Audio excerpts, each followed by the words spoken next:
இருக்காங்க, நம்ம ஆளுங்க போட்டு இந்த இருக்கிறாங்க, அவங்க என்ன இவ்வளோ மோசமாக இருக்காங்கன்னு நினைப்பாங்க. அப்போ பதிவுன்னு வரும்போது ரெண்டுமே பதிய வரணும் இல்லைங்களா?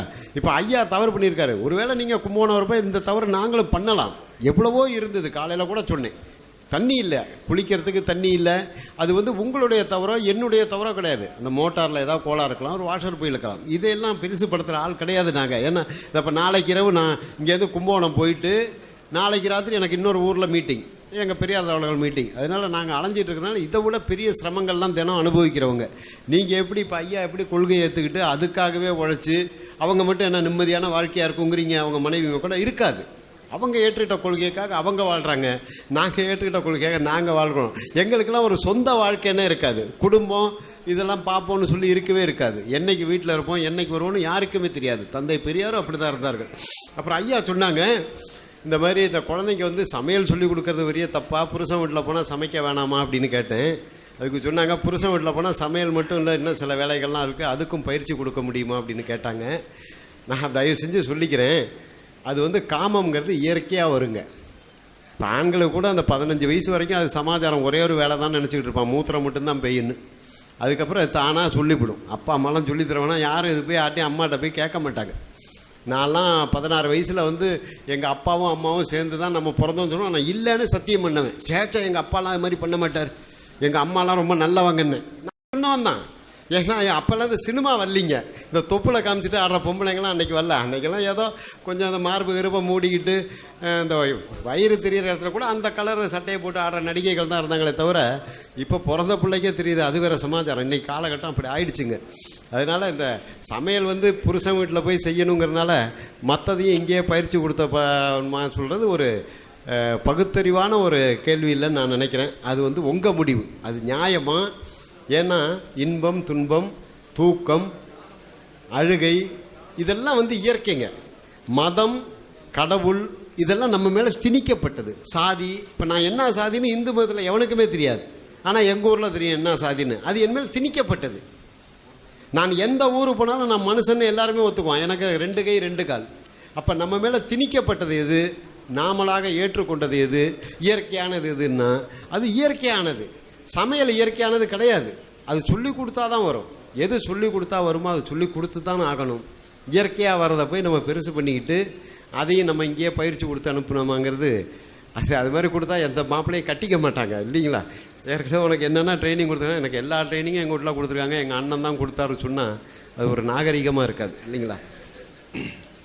அப்புறம் ஐயா சொன்னார், திருவிழாக்கள் மாட்டுக்கு ஒரு பொங்கல், மனுஷனுக்கு ஒரு பொங்கல் அப்படின்னு வரிசையாக இப்படியே ஒவ்வொரு திருவிழாவை போனால் வருஷம் 365 நாளும் வெறும் திருவிழாவே இருக்குனாங்க. எங்களுடைய நோக்கம் அது கிடையாதுங்க. நான் திரும்ப திரும்ப தயவு செய்து உங்கள்கிட்ட சொல்லிக்கிறேன், ஐயா ஒன்று ஆதரிச்சாருன்னு சொன்னால் இந்த மனித சமுதாயத்தை எப்படியாவது திருத்தி ஆகணும். எப்படி திருத்துறதுன்னா அவன் வழியில் போய் தான் திருத்தி ஆகணும். இப்போ நீங்கள் எப்படி எங்களை மெதுவாக ஊசி ஏற்றுறீங்க, எப்படியாவது ராஜன் குரானை படிக்க மாட்டானா, இஸ்லாத்தில் இருக்குன்னு சொல்ல மாட்டான்னு நீங்கள் உங்கள் வேலையெல்லாம் காமிக்கிறீங்களே, அதுதாங்க ஐயாவுடைய நோக்கமும். போய் நெத்தி முட்டா சாமி இல்லைன்னா பியால் அடித்தான். மதுரையில் சொல்கிறார், கடவுள் இல்லைன்னு சொல்கிறாரு, மலத்தை தாமரை இலையில கட்டிட்டு போய் அடிக்கிறாங்க. ஒரு கோடீஸ்வரங்க, பிறவி கோடீஸ்வரன். ஏன் அவர் மலத்தால் அடி வாங்கணும்? தண்ணி கொண்டு வராங்க, கழுக மாட்டேன்ட்டார். அதுக்கப்புறம் 2.5 மணி நேரம் கடவுளை திட்டுறாரு. அவன் இவரை மலத்தால் அடித்ததே கடவுளை திட்டினதுக்காக. கழுகாமல் நம்ம மூஞ்சியில் கொஞ்சம் மலம் பட்டால் நம்மளால் எப்படிங்க பேச முடியும்? 2.5 மணி நேரம் அந்த கிழவன் பேசிட்டு இரவு போய் அந்த மலத்தை எடுக்கும்போது தாடியில் பிடிச்சிட்டு ஒட்டிக்கிட்டு இருக்கு. அப்போ தண்ணியை ஊற வச்சு பிச்சை எடுக்கிறாரு. அந்த இடமே நாத்தம். அப்போ மணியம்மா கேட்குறாங்க, ஐயா உங்களுக்கு இது ஒரு சிரமமாக தெரியலையா? இந்த அறிவு கட்ட மக்களுக்காக நீங்கள் ஏன் இந்த மாதிரிலாம் அவஸ்தைப்படணும் அப்படின்னா? அப்போ ஐயா சொன்னார், அவன் மலத்தால் அடித்தான்னு சொல்லி நான் கவலைப்படவே இல்லை, மலம்னு தெரிஞ்சும் அதை கையில் எடுத்துகிட்டு வந்திருக்காங்க பாரு, அதை நினச்சி வேதனைப்பட்டினார். அந்த நிலைமையில இவன் இருக்கான். சீர்காழி முத்துசாமின்னு ஒருத்தர் இருந்தார், இப்போ தான் ஒரு 3-4 ஆண்டுகளுக்கு முன்னாடி செத்து போனார். இன்றைக்கி இந்த டீக்கு என்ன ரங்கநாதன் ஸ்ட்ரீட், டி நகர் ரங்கநாதன் ஸ்ட்ரீட்டு சரவணனும் அவரும் ஒன்றா தலையில் பாத்திரம் ஊற்றவங்க. இன்றைக்கி அவர் ரங்கநாதன் ஸ்ட்ரீட்டில் சரவணன் எங்கேயோ போயிட்டார், இறந்து போயிட்டார். பிள்ளைங்க நல்லா இருக்காங்க, திறமை அவங்களுடைய உழைப்பு. இந்த முத்துசாமியும் நல்லா இருக்கார் சீர்காழியில். அவர் கடவுள் பக்தர், 22 வயசு, நல்ல உயரமாக இருப்பார். அப்போ ஒரு பாப்பான் 200 ரூபா கொடுத்து, இன்னைக்கு ராமசாமி நாயக்கர் பேசுவான், நீ அவனை கல்லால் அடித்து கொன்னுடுனார். என்ன காரணம் கேட்டிங்கன்னா, சீர்காழி முத்துசாமி காவை ஒரு கல்லால் எடுத்து அடித்தாருன்னா அந்த கல்லோட காக்கா விழும். நல்ல உயரம், 6 அடி உயரம். குறி பார்த்து அடிக்கிற திறமை அவருக்கு பிறவியிலேயே இயற்கையாகவே இருக்குது. 200 ரூபா கொடுத்து அவரை அடித்து கொள்ளுன்னு, பெரியார் பொட்டில் அடித்து கொண்டுடுன்னு சொல்லுவோம். இவர் கேட்குறாரு, ஏன் அவரை கொல்லணும்னு கேட்குறாரு. அவன் வந்து கடவுள் இல்லைன்னு சொல்லுவான், கடவுளை திட்டுவான். அப்போ சொல்கிறார் இவர், எனக்கு 200 ரூபா பணம் தேவையில்லை. அன்றைக்கி அவருக்கு மாத வருமானமே 15 ரூபாயாம். ஒரு பாப்பான் 200 ரூபா கொடுக்குறான்னா எத்தனை மாதம் வருமானம் நீங்கள் பார்த்துங்க. ஒரு ஆண்டுக்கு வருமானத்தோட கூட. அவன் கடவுளை திட்டுவான்னு சொன்னால் நான் அவனை கொண்டு போடுறேன், எனக்கு பணம் தேவையில்லைன்ட்டு 13 ஜல்லிக்கல்லை எடுத்துகிட்டு போகிறாரு. கருங்கல். இன்னும் அவங்க பையங்கள்லாம் இருக்காங்க. ஒரு பையன் பேர் இரண்யன், ஒரு பையன் பேர் ராவணன். சீர்காழியில் முத்து எவர்சிலோர் மாட்டுன்னு எவர்சிலோர் கடை வச்சுட்டு உட்காந்துருக்காங்க. அப்போது 13 கருங்கல் கல்லை எடுத்துகிட்டு போகிறாரு. பெரியார் பேசிகிட்டு இருக்காரு மேடையில். பெரியார் இப்படி திரும்பி பேசும்போது பொட்டை குறி பார்த்துக்கிட்டு இருக்காரு. எப்படா இருந்தாலும் ஒரு செகண்டு நிற்பார், பொட்டில் அடித்து கொண்டுடுவோன்னு. ஒரு பாப்பா அந்த வேலை செய்ய மாட்டான், ஏன்னா அவன் படிச்சிருக்கான். இவங்க படிக்காத ஆளுங்க. அன்னைக்கு பார்த்துங்க, ஐயா வந்து கடவுள் மறுப்பே சொல்லாமல் மனித நேயத்தை பற்றி சொல்லிகிட்டு இருக்கார். மனுஷன்னா இப்படி தான் இருக்கணும், ஒருத்தருக்கு ஒருத்தர் விட்டு கொடுத்து வாழணும், சகோதரர்களாக இருக்கணும் அப்படின்னு பேசிகிட்டு இருக்காரு. இவர் ஒவ்வொரு கல்லாக கீழே போட்டுட்ருக்கார். 2.5 மணி நேரம் 13 கல்லும் கீழே போட்டார். இவர் பேசுகிறதெல்லாம் நியாயம் தானே, இவர் ஒன்றும் சாமியை திட்டலையே அப்படின்ட்டு நேராக மேடைக்கு போகிறார். போய் ஐயா என்னை மன்னிச்சிருங்கிறார் முத்துசாமி. பெரியார் கேட்குறாரு, நீங்கள் என்ன தம்பி தப்பு பண்ணீங்க ஏன்னார். நான் உங்களை கொலை பண்ண வந்தேன் அப்படின்னாரு.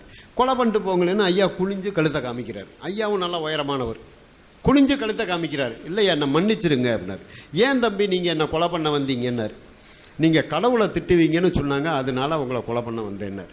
ஏன் கடவுள் என்ன உங்கள் அக்கா புருஷனா, உங்களுக்கு ஏன் கோவம் வருதுன்னார் பெரியார். அவர் கேட்ட கேள்வி அதுதான்.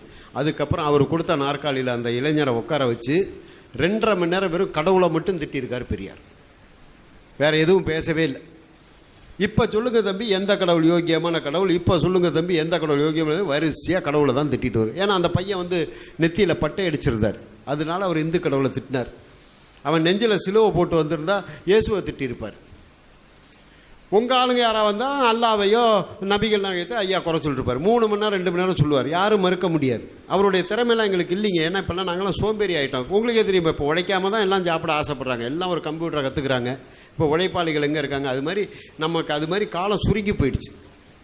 அந்த முத்துசாமிங்கிறவர் அன்னைக்கு கருப்பு சட்டை போட்டவர், இப்போ ஒரு 82 வயசு, மேடையில் பேசிகிட்டு இருக்கோம், மயக்கம் அடித்து விழுந்தார். வீட்டுக்கு கொண்டு போனாங்க, செத்து போயிட்டார். 4 வருஷம் ஐயாவுடைய பேச்சு. பூந்தோட்டம்னு ஒரு ஊர் மயிலாடுதுறை பக்கத்தில், அங்கே போய் பெரியார் பேசுகிறார். காட்டு மிராண்டிகள் காலத்தில் கடவுள் மறுப்புன்னு சொன்னால் இன்னமும் உதைக்கிற ஊர்லாம் இருக்குது. நான்லாம் உதவாயினவன் தான், கல்லால் உதவாயினவன் தான். என் காரில் வந்து தருமபுரியில் RSS வந்து பெட்ரோலை ஊற்றி கொளுத்தவே போயிட்டாங்க. நல்ல வேளை காவல்துறை பார்த்துட்டு அவங்களெல்லாம் விரட்டி அடித்து அப்புறம் மேடைக்கு பக்கத்தில் கார். அது மாதிரி இன்னமும் துரோகிகள் இருக்காங்க, அது வேறு சமாச்சாரம். RSSல இருக்கிறது முழுக்க சூத்திர பசங்க தான், ஒரு பாப்பா கூட கிடையாது. இந்த அடிதடிக்கு வரவன்லாம் சூத்திர பசங்க தான், பாப்பா அதுக்கெல்லாம் வரமாட்டான். அப்போது அந்த என்ன சொல்லுவாங்க, பெரியார் என்னமோ சொல்ல வந்தேன் நான் அந்த விஷயத்தை விட்டுட்டு. பூந்தோட்டங்கிற ஊரில் ஐயா பேசுகிறாரு. 2.5 மணி நேரம் பேசுகிறாரு. அப்போ அந்த மக்கள் வந்து கடவுள் முழு வீசமும் நம்பிக்கையில் இருந்தவங்க தான். கடவுள் மறுப்பாளர்னு யாருமே கிடையாது. ஐயா பேசிட்டு இரவு வந்துடுறாரு. மறுநாள் என்ன தெரியுங்களாச்சு, அங்கே இருக்கிற பிள்ளையார் கோளை இடித்து தரமட்டமாக்கி அங்கே பெரியார் படிப்பகம் கட்டிட்டாங்க. இன்னமும் அந்த பெரியார் படிப்பகம் அந்த பூந்தோட்டத்தில் இருக்குது. அதை விட பெரிய நல்ல சமாச்சாரம் என்னன்னு கேட்டிங்கன்னா, அந்த மக்கள் இன்னமும் ஒரு கோவில் வராமல் அங்கே பார்த்துக்கிறாங்க. இப்போ அது திமுக காரங்க அங்கே உள்ள போய் ஏதோ இப்போ 2-3 மாதமாக கோயில் கட்ட ஆரம்பிச்சதா கேள்விப்பட்டேன். அரசியல்வாதிகளுக்கு ஓட்டு வேணும், அது எது வேணாலும் செய்வாங்க. அவருடைய ஒரே ஒரு நாள் பேச்சு ஒரு கிராமத்து மக்களையே திருத்தி அங்கே இருக்கிற கோவிலை இடித்து அங்கே ஒரு படிப்பகம் கட்டுற அளவுக்கு மாற்றிருக்குன்னா அவர் எவ்வளோ விபரமாக பேசியிருக்கணும். ஒரு 4ஆம் கிளாஸ் படித்தவர், நல்லா சிந்தனை பண்ணி பாருங்க. அப்போ அவருடைய உழைப்பு என்ன, அதுதான். அப்புறம் ஐயா சொன்னாங்க, எங்களெல்லாம் தீவிரவாதியாக நினைக்காதீங்கன்னு. எங்களுக்கு தீவிரவாதினா ரொம்ப பிடிக்கும். ஏன்னு கேட்டிங்கன்னா, தீவிரவாதினா அதை வந்து ஏதோ பெரிய அயோக்கியன்னு நமக்கு வந்து காமிச்சுக்கிட்டு இருக்கான். வாதம் பண்ணுறோம், கேட்கல, கொஞ்சம் தீவிரமாக வாதம் பண்ணுறோம், அதுதான் தீவிரவாதி. நீங்கள் போய் தாசில்தார்ட்ட போய் எங்கள் பைப்பில் தண்ணி வரலன்னு சொல்லுங்கள், கவலையே பட மாட்டான், வரமாட்டான். திரும்ப போங்க, வரமாட்டான். திரும்ப போங்க, வரமாட்டான். 10 பேர் சேர்ந்து ரோட்டில் உட்காருங்க, கலெக்டர்லேருந்து எல்லாம் அங்கே வந்து நிற்போம். அப்போ முறைப்படி மனு கொடுத்தா வரத்துக்கு ஆள் கிடையாது. சாலை மறியல் பண்ணிங்கன்னா கலெக்டர், தாசில்தார், துணை சாகு எல்லாம் வந்துடுவான். என்ன பிரச்சனை, தண்ணி இல்லைம்மா, இந்த உடனே ஏற்பாடு பண்ணி டக்குன்னு முடிஞ்சு போயிடும். அதே மாதிரி தான் வாதங்கிறது கொஞ்சம் விவரமாக போகும்போது தீவிரவாதம். எங்களை தீவிரவாதி மாதிரி நினைக்கிறார் அப்படின்னு ஐயா சொன்னார். எங்களுக்கு தீவிரவாதங்கிறது ரொம்ப பிடிக்கும். ஏன்னா நாங்களாம் தீவிரவாதிகள் தான் இல்லையா? தீவிரமாக தானே வாதம் பண்ணிகிட்டு இருக்கோம். அது இருக்குதோ இல்லையா அது வேறு சமாச்சாரம். வாதம் பண்ணுறது தீவிரமாக பண்ணும்போது அது ஒரு தவறான இது ஆகாது. அதனால் தயவுசெய்து சொல்கிறேன், உங்கள் இப்போ வந்து அந்த இதுக்கு அறை சாப்பாட்டுக்காக பேசி அவங்க கேள்வி கேட்கல. என்ன கேள்வி கேட்கணும்னு நினச்சாங்கன்னா என்ன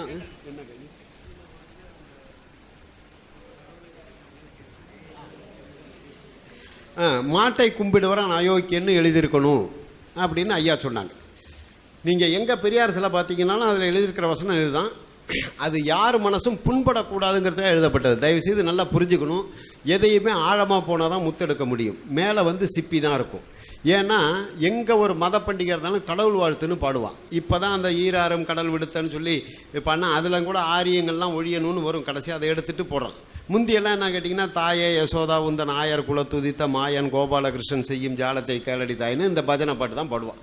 அப்போ ஐயா என்ன பண்ணார் கேட்டிங்கன்னா, அதுக்கு மறுப்பாக நம்ம செய்யணும். அவன் கடவுள் வாழ்த்து போடுறான், நம்ம கடவுள் இல்லைன்னு சொல்லிட்டு எங்கே வந்து தீக்காக்காரங்க பெரியாரிஸ்ட்டு கூட்டம் போட்டாலும் கடவுள் இல்லை, கடவுள் இல்லை, கடவுள் இல்லவே இல்லை, கற்பித்தவன் முட்டாள், பரப்பினவன் அயோக்கியன், வணங்குகிறவன் காட்டு மிராண்டே சொல்லிட்டு தான் கூட்டத்தை ஆரம்பிக்கணும்னார். இது எதுக்குன்னு கேட்டால் கடவுள் மறுப்புக்கு எதிர்ப்பான், கடவுள் வாழ்த்துக்கு எதிர்ப்பான். அப்போது கடவுள் இல்லைன்னு சொன்னால் என்ன காரணம், இது வரைக்கும் யாரும் பார்க்கல, அதனால இல்லை. பார்த்ததை தான் நம்ம நம்ப முடியும். இல்லவே இல்லைன்னா கண்டிப்பாக பார்க்கல, இல்லவே இல்லை. கடவுளை கற்பித்தவன் முட்டாள். ஏன்னு கேட்டிங்கன்னா, 6 தலைங்கிறான், யானை தலைங்கிறான், குரங்கு தலைங்கிறான், துளசியை சாமிங்கிறான், பூமியை தொட்டு கும்பிட்றாங்க. ஏண்டானா பூமாதேவிங்கிறான், செருப்பு அது மேலே தான் போட்டு தேய்ச்சிக்கிட்டு போகிறான். அதோட விட்றானா, சளி பிடிச்சிக்கிச்சுன்னா கரன்னு அது மேலே தான் சிந்துறான். வாந்தி எடுத்தாலும் பூமாதேவி மேலே தான் வாந்தி எடுக்கிறான். 1க்கு போனாலும் பூமாதேவி மேலே தான், 2க்கு போனாலும் பூமாதேவி மேலே தான். ஐயா தான் சொன்னார், ஏப்பா எல்லாத்தையும் சாமிங்கிறியே, இது என்ன கடவுள் சங்கதியா பைத்தியகார சங்கதியான்னு கேட்டார். நீ கடவுள்னா என்னான்னு சொல்லுனார். சாவறதுக்கு 4 நாள் முன்னாடி டி நகர் மீட்டிங்கில் சொல்கிறார், கடவுள்னா என்ன சொல்லு. கண்டதையெல்லாம் சாமின்னா பாம்பு சாமிங்கிற, பள்ளி சாமிங்கிற, இது என்ன பைத்தியகார சங்கதியா? இதுக்காக நீ ஏன் இவ்வளோ நேரத்தையும் பணத்தையும் வீண் பண்ணுறேன்னு கேட்டார். அதுக்கப்புறம் சொன்னார், கடவுளை கற்பித்தவன் முட்டாள்னார். ஏன்னா அந்த அறிவுபூர்வமான கடவுள் எதுலேயுமே கிடையாது. கன்னி மேரிக்கு இயேசுநாதர் பிறந்தான். இப்போ என் பொண்ணு கல்யாணம் ஒரு பேர பிள்ளையோட வந்து நான் ஒத்துக்குவேனா? நல்லா சிந்தனை பண்ணி பாருங்கள். அது அப்புறமா சொல்கிறேன். அப்போ கடவுளை கற்பித்தவன் முட்டாள், பரப்பினவன் அயோக்கியன். இது எவன் விளம்பரப்படுத்துகிறானோ அவன் அயோக்கியன். ஏன்னா அது ஒரு பிஸ்னஸ். இங்கே இருக்கிற பாப்பா அங்கே இருக்கிறவங்க சொல்கிறானா, இல்லை அந்த மதவாதிகள் யார் சொல்கிறாங்களோ என்னமோ பிஸ்னஸ். அதை ஒரு கமர்ஷியலாக பண்ணும்போது அவன் அயோக்கியன். கடவுளை கற்பித்தவன் முட்டாள், பரப்பினவன் அயோக்கியன், வணங்குகிறவன் காட்டு மிராண்டி. வணங்குகிறவன் காட்டு மிராண்டின்னா கெட்ட வார்த்தை கிடையாதுங்க. காட்டு மிராண்டின்னு சொன்னால் காட்டு மரங்களை அண்டி வாழ்ந்தவன். நம்ம ஆதி காலத்தில் காட்டுவாசிகளாக தான் இருந்தோம். மழை பெய்யும் போதும் புயல் அடிக்கும் போதும் மரப்பொந்துக்குள்ளே தான் போய் பூந்துக்கிட்டோம். ஒரே காட்டு மிராண்டின்னா அது என்னமோ ஒரு கெட்ட வார்த்தை, தப்பான வார்த்தை நம்ம புரிஞ்சுக்கிட்டு கோவப்படுறோமே தவிர, காட்டு மரங்களை அண்டி வாழ்ந்தோம் நம்ம அத்தனை பேரும் ஆதி காலத்தில். அதுக்கு நேற்று கூட நிரூபணம் சொன்னாங்க. ஏன்னா அப்போல்லாம் நமக்கு அறிவு வளரல. அப்போ காட்டு மிராண்டி காலத்தில் கண்டுபிடிக்கப்பட்டது தான் இந்த கடவுள். மழை பெஞ்சா கையெடுத்து கும்பிடுவான், புயல் அடித்தா கையெடுத்து கும்பிடுவான், மூங்கிலும் உரசும் தீ பிடிக்கும், காடே அழியும், நெருப்பை பார்த்து கும்பிடுவான். அதெல்லாம் பார்த்து பயந்தான். எதை பார்க்கும்போது பயந்தான். பாப்பா வந்தான், நெருப்பை வந்து இது அக்னி பகவான்ட்டான். புயல் அடிக்குதா இது வாயு பகவான், இவனுக்கு 2 பொண்டாட்டி அவனுக்கு 2 பொண்டாட்டின்ட்டான். தண்ணி வருதா இது வருண பகவான்ட்டான். எல்லாத்தையும் அவன் கடவுளாக்கிட்டான். எல்லாத்துக்கும் 2 பொண்டாட்டி ஆக்கிட்டான், உருவம் ஆகிட்டான், 8 கை 10 கைன்னு சொல்லி அவன் பிழப்புக்காக ஏற்படுத்திட்டான். அதனால தான் ஐயா சொன்னார், பரப்பினவன் அயோக்கியன். சாதாரணமாக இருந்தோம். கடவுளை வணங்குகிறவன் காட்டு மிராண்டின்னு சொல்கிறதுக்கு அதுதான் காரணமே தவிர, கும்பிட்றவனா திட்டணுங்கிறது காரணம் கிடையாது. காட்டு மிராண்டி காலத்தில் உற்பத்தி பண்ணப்பட்ட கடவுள். பழைய ராமாயணம்லாம் எடுத்து பாருங்கள், ராமன் லட்சுமணன்லாம் காட்டு மிராண்டி மாதிரி தான் இருப்பாங்க. அந்த முடியெல்லாம் இப்படி இருக்கும் பழைய ராமாயணத்தில். ஏன்னா அப்போ இந்த அளவுக்கு ஒரு கம்ப்யூட்ரு, ஒரு கிராஃபிக்ஸு, ஒரு நல்ல டிராயிங் வரைஞ்சி பிரிண்டிங்லாம் கிடையாது. அப்புறம் இந்த ரவிவர்மா வந்ததுக்கப்புறம் தான் இந்த ராமன் சீதைக்கெல்லாம் ஒரு உருவம் கொடுத்தான். அப்போ அந்த காலத்தில் கண்டுபிடிக்கப்பட்டது தான் இந்த கடவுள். அதை தான் இன்னும் ஏன் நம்ம தொங்கிக்கிட்டு இருக்கணும். இன்றைக்கி விஞ்ஞான அறிவு எவ்வளவோ வந்திருக்கேன். நான் நேற்றுக்கு சொன்னேன், எல்லாம் இப்போ நம்ம பயன்படுத்துகிற பொருளை என்ன கடவுளாக கண்டுபிடிச்சார்? இல்லை, மனிதன் தான் கண்டுபிடிச்சான். எவ்வளவோ மனிதன், யார் சிந்திக்கிறானோ அவன் தான் கண்டுபிடிச்சான். இன்னும் என்னென்னமோ வரப்போகுது. அது ஏதாவது உங்களாலேயே என்னாலேயே சொல்ல முடியுமா? கண்டிப்பாக சொல்ல முடியாது. ஒரே ஒரு ஆள் சொன்னார், பெரியார் சொன்னார், இனி வரும் உலகம்னு ஒரு புஸ்தகம். எங்கள் ஆளுங்க கடை போட்டாலும் தயவு செய்து வாங்கி படிங்க. 2 ரூபா 2 ரூபா இனி வரும் உலகம். அதில் ஐயா எழுதியிருக்காரு, ஃபோனுக்காக நம்ம தேடி போன காலம்லாம் இருக்காது, ஆளுக்காளு கையில் ஒன்று வச்சு பேசுவாங்கன்னு. அவர் செத்து போய் 36 வருஷம் ஆகுது, ரொம்ப வருஷம் முன்னாடி சொல்லியிருக்காரு. எல்லாம் நடந்து போச்சு. குழந்தை பிறக்கிறதுக்கு ஆண் பெண் தேவையில்லைண்ணா, டெஸ்ட் டியூப் பேபி வந்துருச்சு. படிக்கிறதுக்கு பள்ளிக்கூடம் தேவையில்லைன்னா கம்ப்யூட்டரில் சிடியில் வந்துருச்சு எல்லா எஜுகேஷனும். இன்றைக்கி நீங்கள் எது வேணாலும் எழுதலாம். ஃபாரினில் வந்துருச்சு, இங்கே வந்துடும். அங்கே ஒரு 6 மாதத்தில். ஒன்றே ஒன்று ஐயா சொன்னது இன்னும் அல்ல, இனிமேல் விபத்து பூமியில் நடக்காது, ஆகாசத்தில் தான் நடக்கும். அவன் ஒரு சின்ன கருவியை மேல் மொட்டை மாடியில் வச்சுக்கிட்டு அதில் பறந்து போய் அவன் வேலையை முடிச்சுட்டு வருவான். அதனால மேலே தான் முட்டிக்கிட்டு கீழே விழுவான, இனிமேல் கீழே விபத்து இருக்குன்னாரு. அது நடக்கும்போது நீங்கள் விவரமாக பார்க்கலாம். அது நடக்க போகுது, அதுக்கு இப்போ முயற்சி எடுத்துகிட்டு இருக்காங்க. இப்போ அந்த ஒரு ஆற்றுல பறந்து பார்த்துட்டான், 184 அடி ஒரு மனுஷன் பறந்து பார்த்துட்டான். அது சின்ன கருவியாக வந்துரும்ட்டார். ஒன்று கண்டுபிடிச்சானா அப்படியே அது சுருங்கிட்டு வந்துடும். ஒன்று நம்மளே பாருங்கள், நம்ம பார்க்குறோம் இல்லை, நம்ம பேர பிள்ளைங்க காலத்தில் பார்க்கலாம் கண்டிப்பாக. முதுகில் ஒன்று மாட்டிக்கிட்டு இந்த மாடியிலேருந்து அந்த மாடி பறந்து போய் கரகரன்னு வேலையை முடிச்சுட்டு திருப்பி வந்துடுற மாதிரி வந்துடும். இது ஒன்றும் பெரிய அதிசயம் கிடையாது. ஆனால் இது அவர் எழுதி வச்சிருக்காரு. இது மாதிரி எந்த கடவுள் எழுதி வச்சிருக்கு இது வரும்னு? அவர் ஃபோனை பார்த்ததுனால தான் இது எழுதினார். ஃபோனை பார்க்கலன்னா பெரியாரால் அது எழுத முடியாது. இதுக்காக நம்ம தேடி போகிற காலமெல்லாம் இருக்காது. நீங்கள் பையிலேயே வச்சுக்கிட்டு பேசிக்கிட்டு இருப்பீங்க அப்படின்னு இனி வரும் உலகம். 2 ரூபா. இது மாதிரி அவர் சொன்ன கருத்துக்கள் நிறையா இருக்குது. அதை நமக்கு கொடுக்கப்பட்ட விதம் தவறாக இருக்கலாம், நாம் புரிந்து கொண்ட விதம் தவறாக இருக்கலாமே தவிர, அவரை பொறுத்த வரைக்கும் மனிதன் மனிதன் மனிதன் மனிதன் மனிதன் மனித நேயம் மட்டும்தானே தவிர, அவர் எதை ஆதரித்தாலும் எதை மறுத்தாலும் இந்த மனித இனம் மனிதனாக வாழ வேண்டும். மனிதனை மனிதன் இழிவுபடுத்துவதற்கு ஆதாரமாக எது இருந்தாலும் அதனை அழித்து ஒழிப்பது தான் என் முதல் வேலையினர். மனுஷன் இழிவுபடுறதுக்கு எது ஆதாரமாக இருக்கோ அதை அழித்து ஒழிக்கிறது தான் என்னுடைய முதல் வேலைன்னு சொன்னாரே தவிர, கடவுளை ஒழிக்கிறது முதல் வேலைன்னு அவர் சொல்லலை. நன்றி. அன்புள்ள சகோதரர்களே, இப்போ நம்ம விவாதத்தில் கேட்டதற்கு அந்த விஷயங்களுக்கு அந்த தெளிவான பதில் உங்கள்கிட்ட வரல. ஏன்னா திரும்பி திரும்பி பெரியாருடைய மற்ற விஷயங்களை சொல்கிறாங்களே தவிர, எது விவாதத்தில் அது பகுத்தறிவுக்கு அப்பாற்பட்டதுன்னு சொல்கிறோமோ அது பகுத்தறிவுக்கு உட்பட்டதுங்கிறது வரல. அவர் செஞ்ச சில சாதனைகளை சொல்கிறாங்கன்னா அது நம்ம இங்கே விவாதத்தில் சொல்லப்பட்டது கிடையாது. அப்போ இந்த கல் மண் கடவுளை கழித்தவன்லாம் காட்டுமிராண்டின்னு சொன்னால் அவர் ஏன் அதை அவரும் காட்டுமிராண்டின்னு வந்துடுவார? அதான் கேள்வி. அவரும் அந்த மாட்டை வணங்க சொன்னால் காட்டுமிராண்டி ஆயிடுவார்ல. இன்னும் சொல்ல போனால் தெளிவாகவே அதை ஒரு இடத்துல சொல்லவும் செய்கிறாரு. என்ன சொல்கிறாருன்னு கேட்டால், திருக்குறளை ஒரு நேரத்தில் ஆதரிப்பார், ஒரு நேரம் எதிர்ப்பார், பல ஸ்டண்ட் எடுத்திருக்காரு அவர். ஒரு தடவை அந்த திருக்குறளை ஆதரிச்சிட்டு இருக்கும்போது முதல் குறளே கடவுளை பற்றி சொல்லுதில்ல, அகர முதல எழுத்தெல்லாம் ஆதி பகவன் முதற்றே உலகன்னு இருக்குல்ல.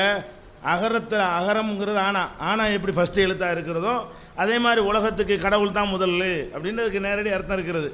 அதை இவர் திருக்குறளை ஆதரிக்கும் போது டாப்பிக்கே மாறுதே, பேசிக்கு மாற்றமான நம்ம எப்படி ஆதரிக்கிறது அப்படின்னு நினைக்கிறாரா? நினைக்கும் போது அதுக்கு ஒரு விளக்கம் சொல்றாரு விடுதலையில். இது 1960 22/3/1960 அவர் எழுதின ஒரு விளக்கம். என்ன சொல்றாருன்னா, இதற்கு பொருள் எதற்கு பொருள்? அகர முதல எழுத்தெல்லாம் ஆதி பகவன் முதற்றே உலகு என்பதற்கு பொருள் சொல்றாரு. எப்படி எழுத்துக்கள் எல்லாவற்றுக்கும் அகரம் முதன்மையாக உள்ளதோ அதுபோல இந்த உலகத்திற்கு கடவுள் முதன்மையாக உள்ளது என்று உரை எழுதியவர்கள் கற்பித்து உள்ளார்கள். விஞ்ஞானப்படி பார்த்தால் உலக உற்பத்திக்கு கடவுள் ஒன்று அவசியமில்லை, அது இயற்கையாகவே நிகழக்கூடியது என்கிறார்கள். மற்றும் இந்த உலகமானது சூரியனில் இருந்து சிதறி விழுந்த ஒரு தீப்பிழம்பானது குளிர்ச்சி அடைந்து பூமி ஆயிற்று என்று விஞ்ஞானிகள் கூறுகிறார்கள். ஆகவே சூரியன் இந்த பூமி உண்டாவதற்கு ஆதாரமானவன், ஆதிகாலம் தொட்டு இருந்து வருபவன் என்பதோடு அல்லாமல் மேல்நாட்டினரும் சூரியனைத்தான் வணங்கி வந்திருக்கிறார்கள். அதனால் பகவன் என்பது சூரியனைத்தான் குறிக்கும்ங்கிறார். சூரியனை கடவுள்ங்கிறார். கடவுள் இல்லைன்னு சொல்லிக்கிட்டு வர்ற அந்த கான்செப்ட்லயே சூரியனை ஆதி பகவன் கடவுளெல்லாம் அவர் சொல்லலை, சூரியனை தான் சொல்றாரு. சூரியன் தான் பூமி உண்டாவதற்கு மூல காரணமாக இருந்துச்சு. மேல்நாட்டிலாம் அதைத்தான் வணங்குறாங்க, அந்த கடவுளை தான் வணங்க சொல்றாரு இப்போ வள்ளுவருங்கிறாரு. நிஜ கடவுளை வணங்க சொன்னாலாவது கொஞ்சம் பகுத்தறிவு இருக்கிறது. ஏன்னா அது கடவுள்னு நினைக்கக்கூடியவங்க ஆற்றல் உள்ளவனாக நம்புகிறோம். சூரியனுக்கு மூளை இல்லை, அறிவு இல்லை, சிந்தனை இல்லை, ஒன்றும் கிடையாது. இதுலேருந்து ஒரு பொருள் விலகி உண்டாகி வந்தால் இதுக்கு காரணமாயிருமா? இதுக்கு அது தாயாயிருமா? இது கடவுள் ஆயிருமா? அதை வணங்கணுமா? அதை அப்போ நம்மள்ட்ட இருந்து ஒரு பல்லு உடஞ்சி போச்சுன்னா பல்லு நம்மளை கும்பிடணுமா? அப்போ இது என்ன? இது ஒரு லாஜிக், இது ஒரு பகுத்தறிவாதி சொல்கிற ஒரு வாதமா? அப்ப சூரியனை வணங்குங்கிறாரு. அப்ப அவரே சொல்லிட்டாரு சூரியனை வணங்குறவன் காட்டு மிராண்டி தான், சந்திரன் வணங்குறவன் காட்டு மிராண்டின்ட்டாங்களா இல்லையா? அப்ப நீங்க பெரியாரும் அந்த மாதிரியாக ஒரு சந்தர்ப்பத்துக்கு தகுந்த மாதிரி என்ன செய்யறாரு, சூரியனை வணங்குங்கிறாரு. அதுக்கு என்ன ஆன்சர் என்ன? அப்ப நம்ம யோசிக்கணும். அவரும் விட்டு அடிச்சிருக்காரு, சில விஷயங்களை சொல்லியிருக்காருங்கிறீங்க, இதெல்லாம் என்ன தத்துவங்கிறேன். எதுக்கு போய் சூரியனை வணங்க, அடை சூரியனை வணங்க தப்பு தூக்கி போட்டுருக்குறோம்ல அப்படின்னு சொல்லலாம். அப்படி சொன்னா அது ஒரு கணக்கு. நீங்க சொல்ற மாதிரி அவர் சொல்லல. இவங்க என்ன சொன்னாங்க, சூரிய சும்மா பேச்சுக்கு தான் ஆட்டிக்கிட்டு இருக்கோம், தொட்டில மலடி புள்ளைய போட்டு ஆட்டுற மாதிரி சொன்னீங்க. அவர் அப்படி சொல்லாம அதை நியாயப்படுத்துறாரு, கடவுளை மாத்துறாரு. அதை கடவுள் இல்லைங்க மாட்டேங்கிறாரு. நீ நினைக்கிறிய அதை சொல்லல, நாங்க வேற கடவுளையாக்கும் சொல்றோம், சூரிய கடவுளையாக்கும் சொல்றோம். அதுதான் மேலை நாட்டுக்காரன் அதை தான் கும்பிடுறோம். அந்த கிரைக்கியர்கள் என்ன செய்வாங்க, சூரியனை கும்பிடுவாங்க. அந்த மாதிரி தான் சொல்றாருன்னு சொல்லி சூரிய கடவுளை சொல்றாருங்கிறாரு. சூரிய கடவுளா இருந்தா என்ன, சந்திர கடவுளா இருந்தா, பன்னி கடவுளா இருந்தா என்ன, கடவுள் இல்லைன்னா கடவுள் இல்லை தானே. அப்ப இவர்கிட்ட எந்த ஒரு பெரியார் அவர்கள்ட்ட தெளிவு கிடையாது. நீங்க நினைச்சு சொல்ற அளவுக்குலாம் உள்ளவர் கிடையாது அவர். நீங்க பெரிய ஜீனியஸ் மாதிரி நீங்க ஒரு ஃபீடப் கொடுக்குறீங்களே, அவருடைய முழு வசனங்களை வாசிக்கும் பொழுது பெரிய கூர்மையான அறிவோ கூர்மையான சிலையில உடைச்சார் தைரியமா சிலர் பேசினார் என்பதை தாண்டி பார்த்தால் லாஜிக்கு அப்பாற்பட்டு பேசியிருக்கிறார். அவருக்கு அவரே முரண்பட்டு பேசியிருக்கிறார். தத்துவங்கள் எல்லாம் தப்பு தப்பா சொல்லி இருக்கிறார். மனித குலத்தில் கடைபிடிக்க முடியாத கல்யாணம் வேணாங்கிற மாதிரியான தத்துவங்களை எல்லாம் சொல்லி இருக்கிறார். பார்க்கும் பொழுது நீங்கள் இப்ப சொன்னீங்க பாருங்க, அதுக்கு உரியவராக அவர் இல்லை. அவர் சொன்ன அந்த சில விஷயங்களை போல்டா சொன்னாருங்கிறீங்க. போல்டா சொன்னாரு, அது கூட போல்டா சொல்லல, திருநீரை பூசிக்கிற அளவுக்கு தான் அவருடைய போல்ட் இருந்துச்சே தவிர அப்படி கூட ஒரு போல்டாக சொன்ன மாதிரியும் தெரியல. சந்தர்ப்பம் பார்த்து நினைஞ்சிருக்காரு, சில நேரத்தில் சொல்லியிருக்காரு, சில நேரத்தில் அட்ஜஸ்ட் பண்ணி போயிருக்கிறார். இவ்வளவுதான் அதில் தெரிந்து கொள்வதாக நாங்கள் அறிகிறோம். அதுல இருந்து அதே மாதிரி என்ன பண்றாரு, பெரியார் உருவப்படங்களை அவரே திறந்து வைக்கிறாரு. அவரே உருவப்படங்களை அவருக்கு செலவைக்கிறாங்க, அதையும் அக்செப்ட் பண்றாரு. உருவப்படம் சிலைங்கிறதெல்லாம் பகுத்தறிவா? அது ஒரு சாதாரண கல்லு. பெரியார் சிலையையும் எருமமாட்டு சிலையையும் டெஸ்ட் பண்ணா ஒரே ரிசல்ட் தான் வரும். இந்த எருமமாட்டு சிலை எருமமாடு கிடையாது, பெரியார் சிலை பெரியார் கிடையாது. அது எந்த மெட்டீரியல்ல செய்யப்பட்டுச்சோ அந்த மெட்டீரியல் தான் அது பெரியார் கிடையாது. இவ்வளவு தெளிவாக தெரியும் பொழுது உருவப்படத்தை திறந்து மரியாதை செலுத்துகிறாரு. அதுக்கு ஒரு பயங்கரமான தத்துவத்தையும் சொல்றாரு. நாங்க ஏன் உருவப்படத்தை திறக்குகிறோம் என்றால் சொல்லி அந்த மாதிரி பயங்கரமான தத்துவத்தை சொல்றாரு. ஒரு பகுத்தறிவாதி என்ன பண்ணனே, அட உருவப்படங்கிறது எப்படி அது மனுஷன் ஆகுவான், சிலை எப்படி ஒரு மனுஷன் ஆகுவான், சிலை வழிபாடு இங்க இருந்தானே உண்டாகவே செஞ்சுச்சு. ஒரு மனுஷனை முதல்ல படமாக்குவான், அப்புறம் பத்தியை கொளுத்துவான், அப்புறம் உருவமா செய்வான், அப்புறம் கும்பிட ஆரம்பிச்சிருவான். இப்படித்தானுங்க பல தெய்வ வணக்கமே உண்டானது. பல தெய்வ வணக்கம் உண்டானதுன்னு சொல்லக்கூடிய இடத்துல பெரியார் எதுக்கு உருவப்படத்தை திறந்தாரு? திருவள்ளுவர் உருவப்படத்தை திறந்து வச்சாரு. அவர் தனக்கு சிலை வைத்துக் கொண்டாரு. திருவள்ளுவர் உருவப்படத்தை போய் திறந்து வச்சுக்கிட்டு அதுக்கு பயங்கரமான தத்துவத்தை எல்லாம் சொன்னாரு. அதே நேரத்தில் வேடிக்கை என்ன தெரியுமா, அந்த சில முன்ன அந்த ஜெயின மதத்தினுடைய சாமியார்களுக்கெல்லாம் மொட்டையடிச்சு அது ஒரு வேற மாதிரி கலர் கொடுத்துட்டாங்க, பொய், அந்த உருவமே பொய்ன்னு ஒரு தடவை சொன்னாரு. திருவள்ளுவர் உருவம் நெசமா நான் கேட்கிறேன்? பொதுவாகவே உருவம் கூடாதுங்க. திருவள்ளுவர்னு ஒரு படம் போட்டிருக்கான, அது திருவள்ளுவரா? திருவள்ளுவர் காலத்திலிருந்து அதுக்கு வரலாறு தொடர்ச்சி இருக்குதா? எப்போ வருது? 100 வருஷத்துக்கு முன்னாடி ஒரு போட்டி வச்சு திருவள்ளுவர் எப்படி இருந்தால் நல்லா இருக்கும்னு கேட்டு அவன் வரைஞ்சு பார்த்ததை வச்சு தேர்ந்தெடுத்துக்கிட்டாங்க. அந்த படத்துக்கு திருவள்ளுவர் சம்பந்தம் நெசமா இருந்தாலும் பரவாயில்லை. பெரியார் இப்படி தான் இருப்பான்னு காட்டுறீங்க, அது உண்மை. திருவள்ளுவர் பல மாதிரி மீசை வச்ச திருவள்ளுவர் இருந்தாரு, தாடி இல்லாத திருவள்ளுவர் இருந்தாரு, குடிமை வைக்காத கிராப் போட்டின திருவள்ளுவர்லாம் இருந்தாரு. அதெல்லாம் ஒரு எக்ஸ்ட்ரா பவர் அதை கொடுக்க முடியாது, ஒரு மரியாதை கொடுக்க முடியாதுன்னு எந்த மாதிரி கொடுத்தா மரியாதை செலுத்துவான்னு ஐடியா பண்ணி ஒரு பெரிய கொண்டை, ஒரு பெரிய தாடி, இது வரைஞ்சதா பெரிய திருவள்ளுவருடைய உருவமா? அப்ப எவனோ ஒருத்தன் அவன் கற்பனையில் நினைத்து திருவள்ளுவருங்கிறான். அதை அவர் கண்டிச்சு, ஏன்டா கிறுக்கு பயில்வா திருவள்ளுவர் நீ பாத்தியாடான்னு கேட்கணுமா இல்லையா? பகுத்தறிவு என்ன கேட்கணும்? திருவள்ளுவர் இப்படியாடா இருந்தாரு, 2000 வருஷம் முந்தைய எவன்டா திருவள்ளுவர் வரைஞ்சது, நீ அதான்டா வரைஞ்சிக்கிட்ட. ஃபர்ஸ்ட் அவர் திருவள்ளுவர் இல்லைன்னு அவர் கேட்டாரா? சரி இருந்துட்டு போறாரு அவர் திருவள்ளுவர், அந்த படத்தை போய் போய் துறைக்கணும், அதுக்கு என்ன போட்டுக்கிற, அதுக்கு என்ன முக்கியத்துவம் கொடுக்கணும்? அது ஒரு படம் தானே. அவன் சிலையை செய்ய அதுக்கு என்ன முக்கியத்துவம் கொடுக்குறான், அதை நீங்களும் கொடுக்குறீங்க. அதே மாதிரி என்ன செய்யறீங்க, சிலையை செய்யறீங்க, சிலைக்கு மாலையை கொண்டு போடுறீங்க, அதுக்கு மலரஞ்சலி செலுத்துறீங்க, அது நினைவு நாள் அன்னைக்கு பயங்கரமான ராட்சச மாலையெல்லாம் போடுறீங்க. அந்த கல்லுக்கு மாலை போட்டால் விளங்குமா? அது கல்லு. பெரியாருக்கு போய் போட்டாலும் விளங்குவாரு. அவர் போய் சேர்ந்துட்டாரு, மண்ணோட மண்ணா மக்கி போயிட்டாரு, ஒன்றும் கிடையாது. அதான் பகுத்தறிவு. அப்ப அவருக்கு ஒரு சிலையை போட்டு மரியாதை செலுத்துறீங்களா, அந்த சிலை விளங்குமா? அப்ப பகுத்தறிவு படி நீங்க பதில் சொல்லணும். என்ன சொல்லுங்க? ஒரு கருத்தை பிரச்சாரம் செய்வதற்கு உதவுகிறது. அது மாதிரி தான் கடவுள் கருத்தை பிரச்சாரம் செய்யறதுக்கு அவன் உதவுறதுன்னு அவன் சிலை வைக்கிறான்.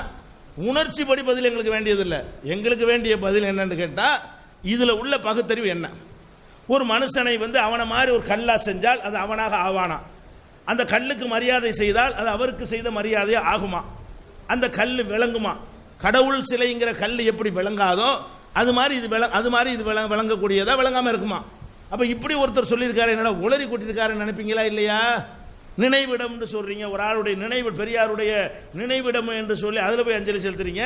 அது என்ன நினைவு இடம்? அவர் போய் மக்கி மண்ணா ஒண்ணுமே இல்லாம போயிட்டு அப்புறம் நினைவு இடங்கிறேன். அந்த இடத்துல போய்கிட்டு என்ன மரியாதைங்கிறேன்?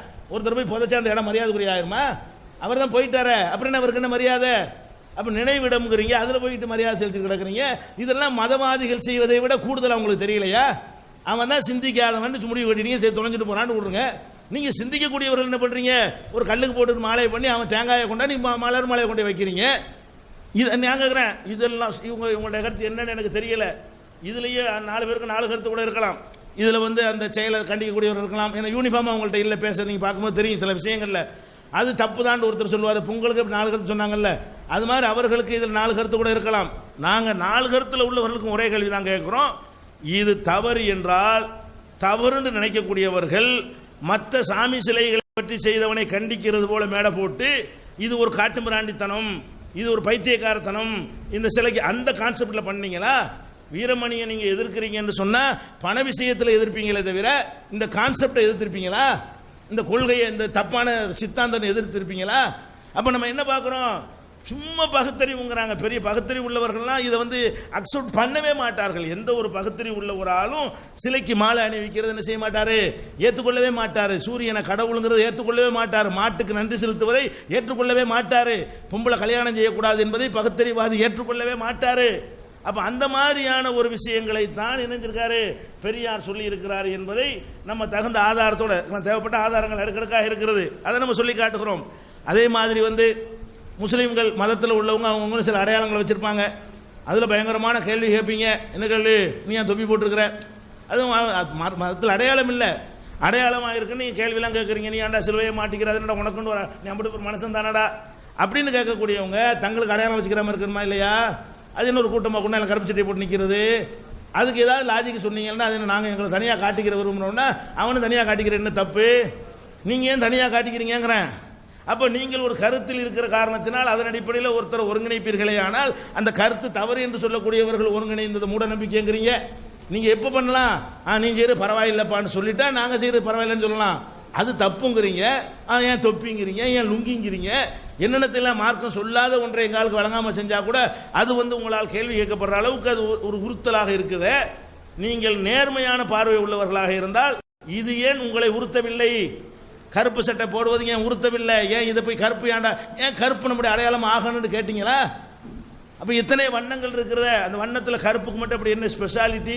அல்ல கருப்பை தான் கூடுதலாக தேர்ந்தெடுப்பு. இன்னும் சொல்ல போனால் போடுவதற்கு தகுதி இல்லாத கலர் கருப்பு தானே. ஒரு மனிதன் கோடை காலத்தில் போட்டுக்கொள்ள தகுதி இல்லாத உடையது கருப்பு தான். வெப்பங்களை எல்லாம் அது அதிகமாக உள்ள ஒன்றை செலுத்தும், கேடு செய்யக்கூடியதுன்னு சொல்றாங்க. வெயில் காலத்தில் நம்ம நாட்டுக்கு சூட்டான ஒரு உடையே கிடையாது. அதை போய் யூனிஃபார்ம் ஆக்கி 50 பேர் கேடு செய்யற மாதிரி. அப்புறம் புர்கா ஏன் கருப்பா போறேன்னு கேட்கக்கூடாது.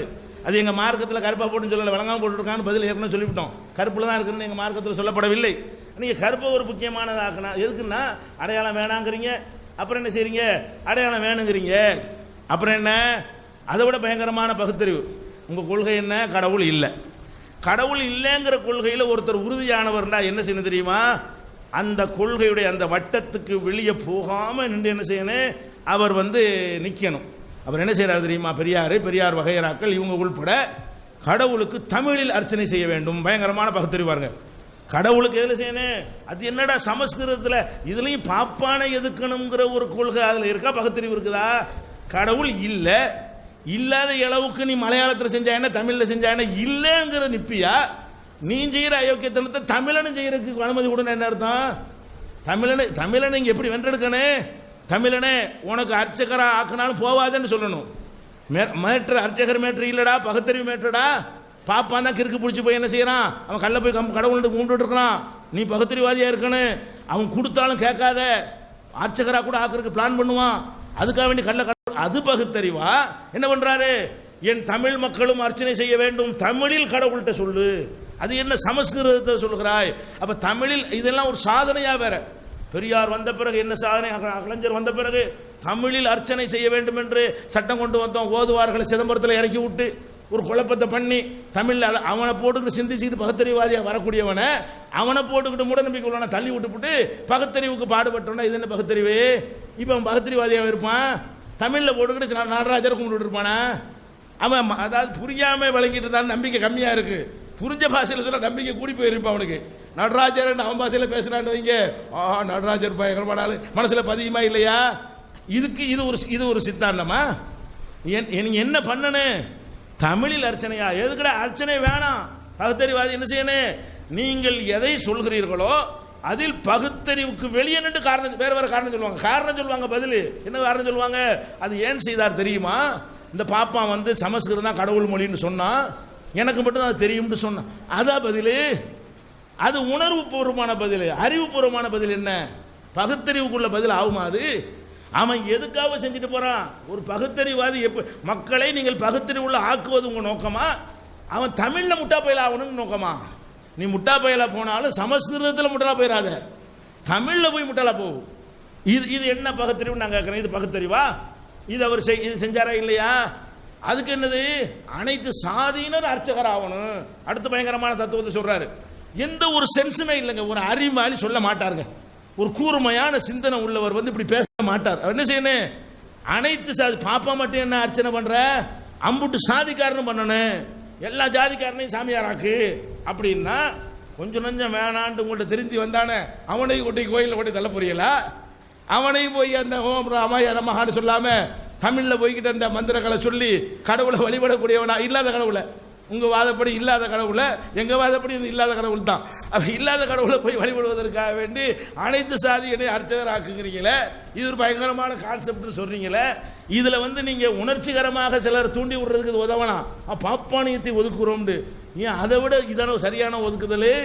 எந்த கான்செப்டை வச்சு ஒதுக்குனா அது இல்லாமாக்கு அது ஒதுக்குமா? இப்ப பாப்பானை எவனையும் கை கோத்து விட்டுட்டீங்களே, இப்ப உண்டாக்கி விட்டீங்களே. பாப்பானை வந்து பிரிக்கிறேன்னு சொல்லிவிட்டு பாப்பான் ஒரு பக்கம் மந்திரம் சொல்ல, இவன் ஒருத்தன் மந்திரம் சொல்லிட்டு உட்காந்துட்டு இருக்கிறான். இப்ப ஓதுவார் அங்கிட்டு பார்க்க ஒன்று சொல்றான், இங்கிட்டு பார்க்க ஒன்று சமஸ்கிருதம் சொல்லி என்ன காரணம்? நாளைக்கு 2 பேர் தோல்ல கை போட்டுக்கிட்டு இன்னைக்கு நீ சமஸ்கிருதம் சூப்பரா சொன்ன அப்படின்னு ஆயிடுவாங்களா? நாளைக்கு கடைசியில் ஒட்டுமொத்தமாக கொஞ்சம் நஞ்சம் திருந்தி வந்தோடனே கொண்டு போய் மறுபடியும் கல் மண்ணை கும்பிடக்கூடிய ஆக்குறது வந்து பகுத்தறிவா?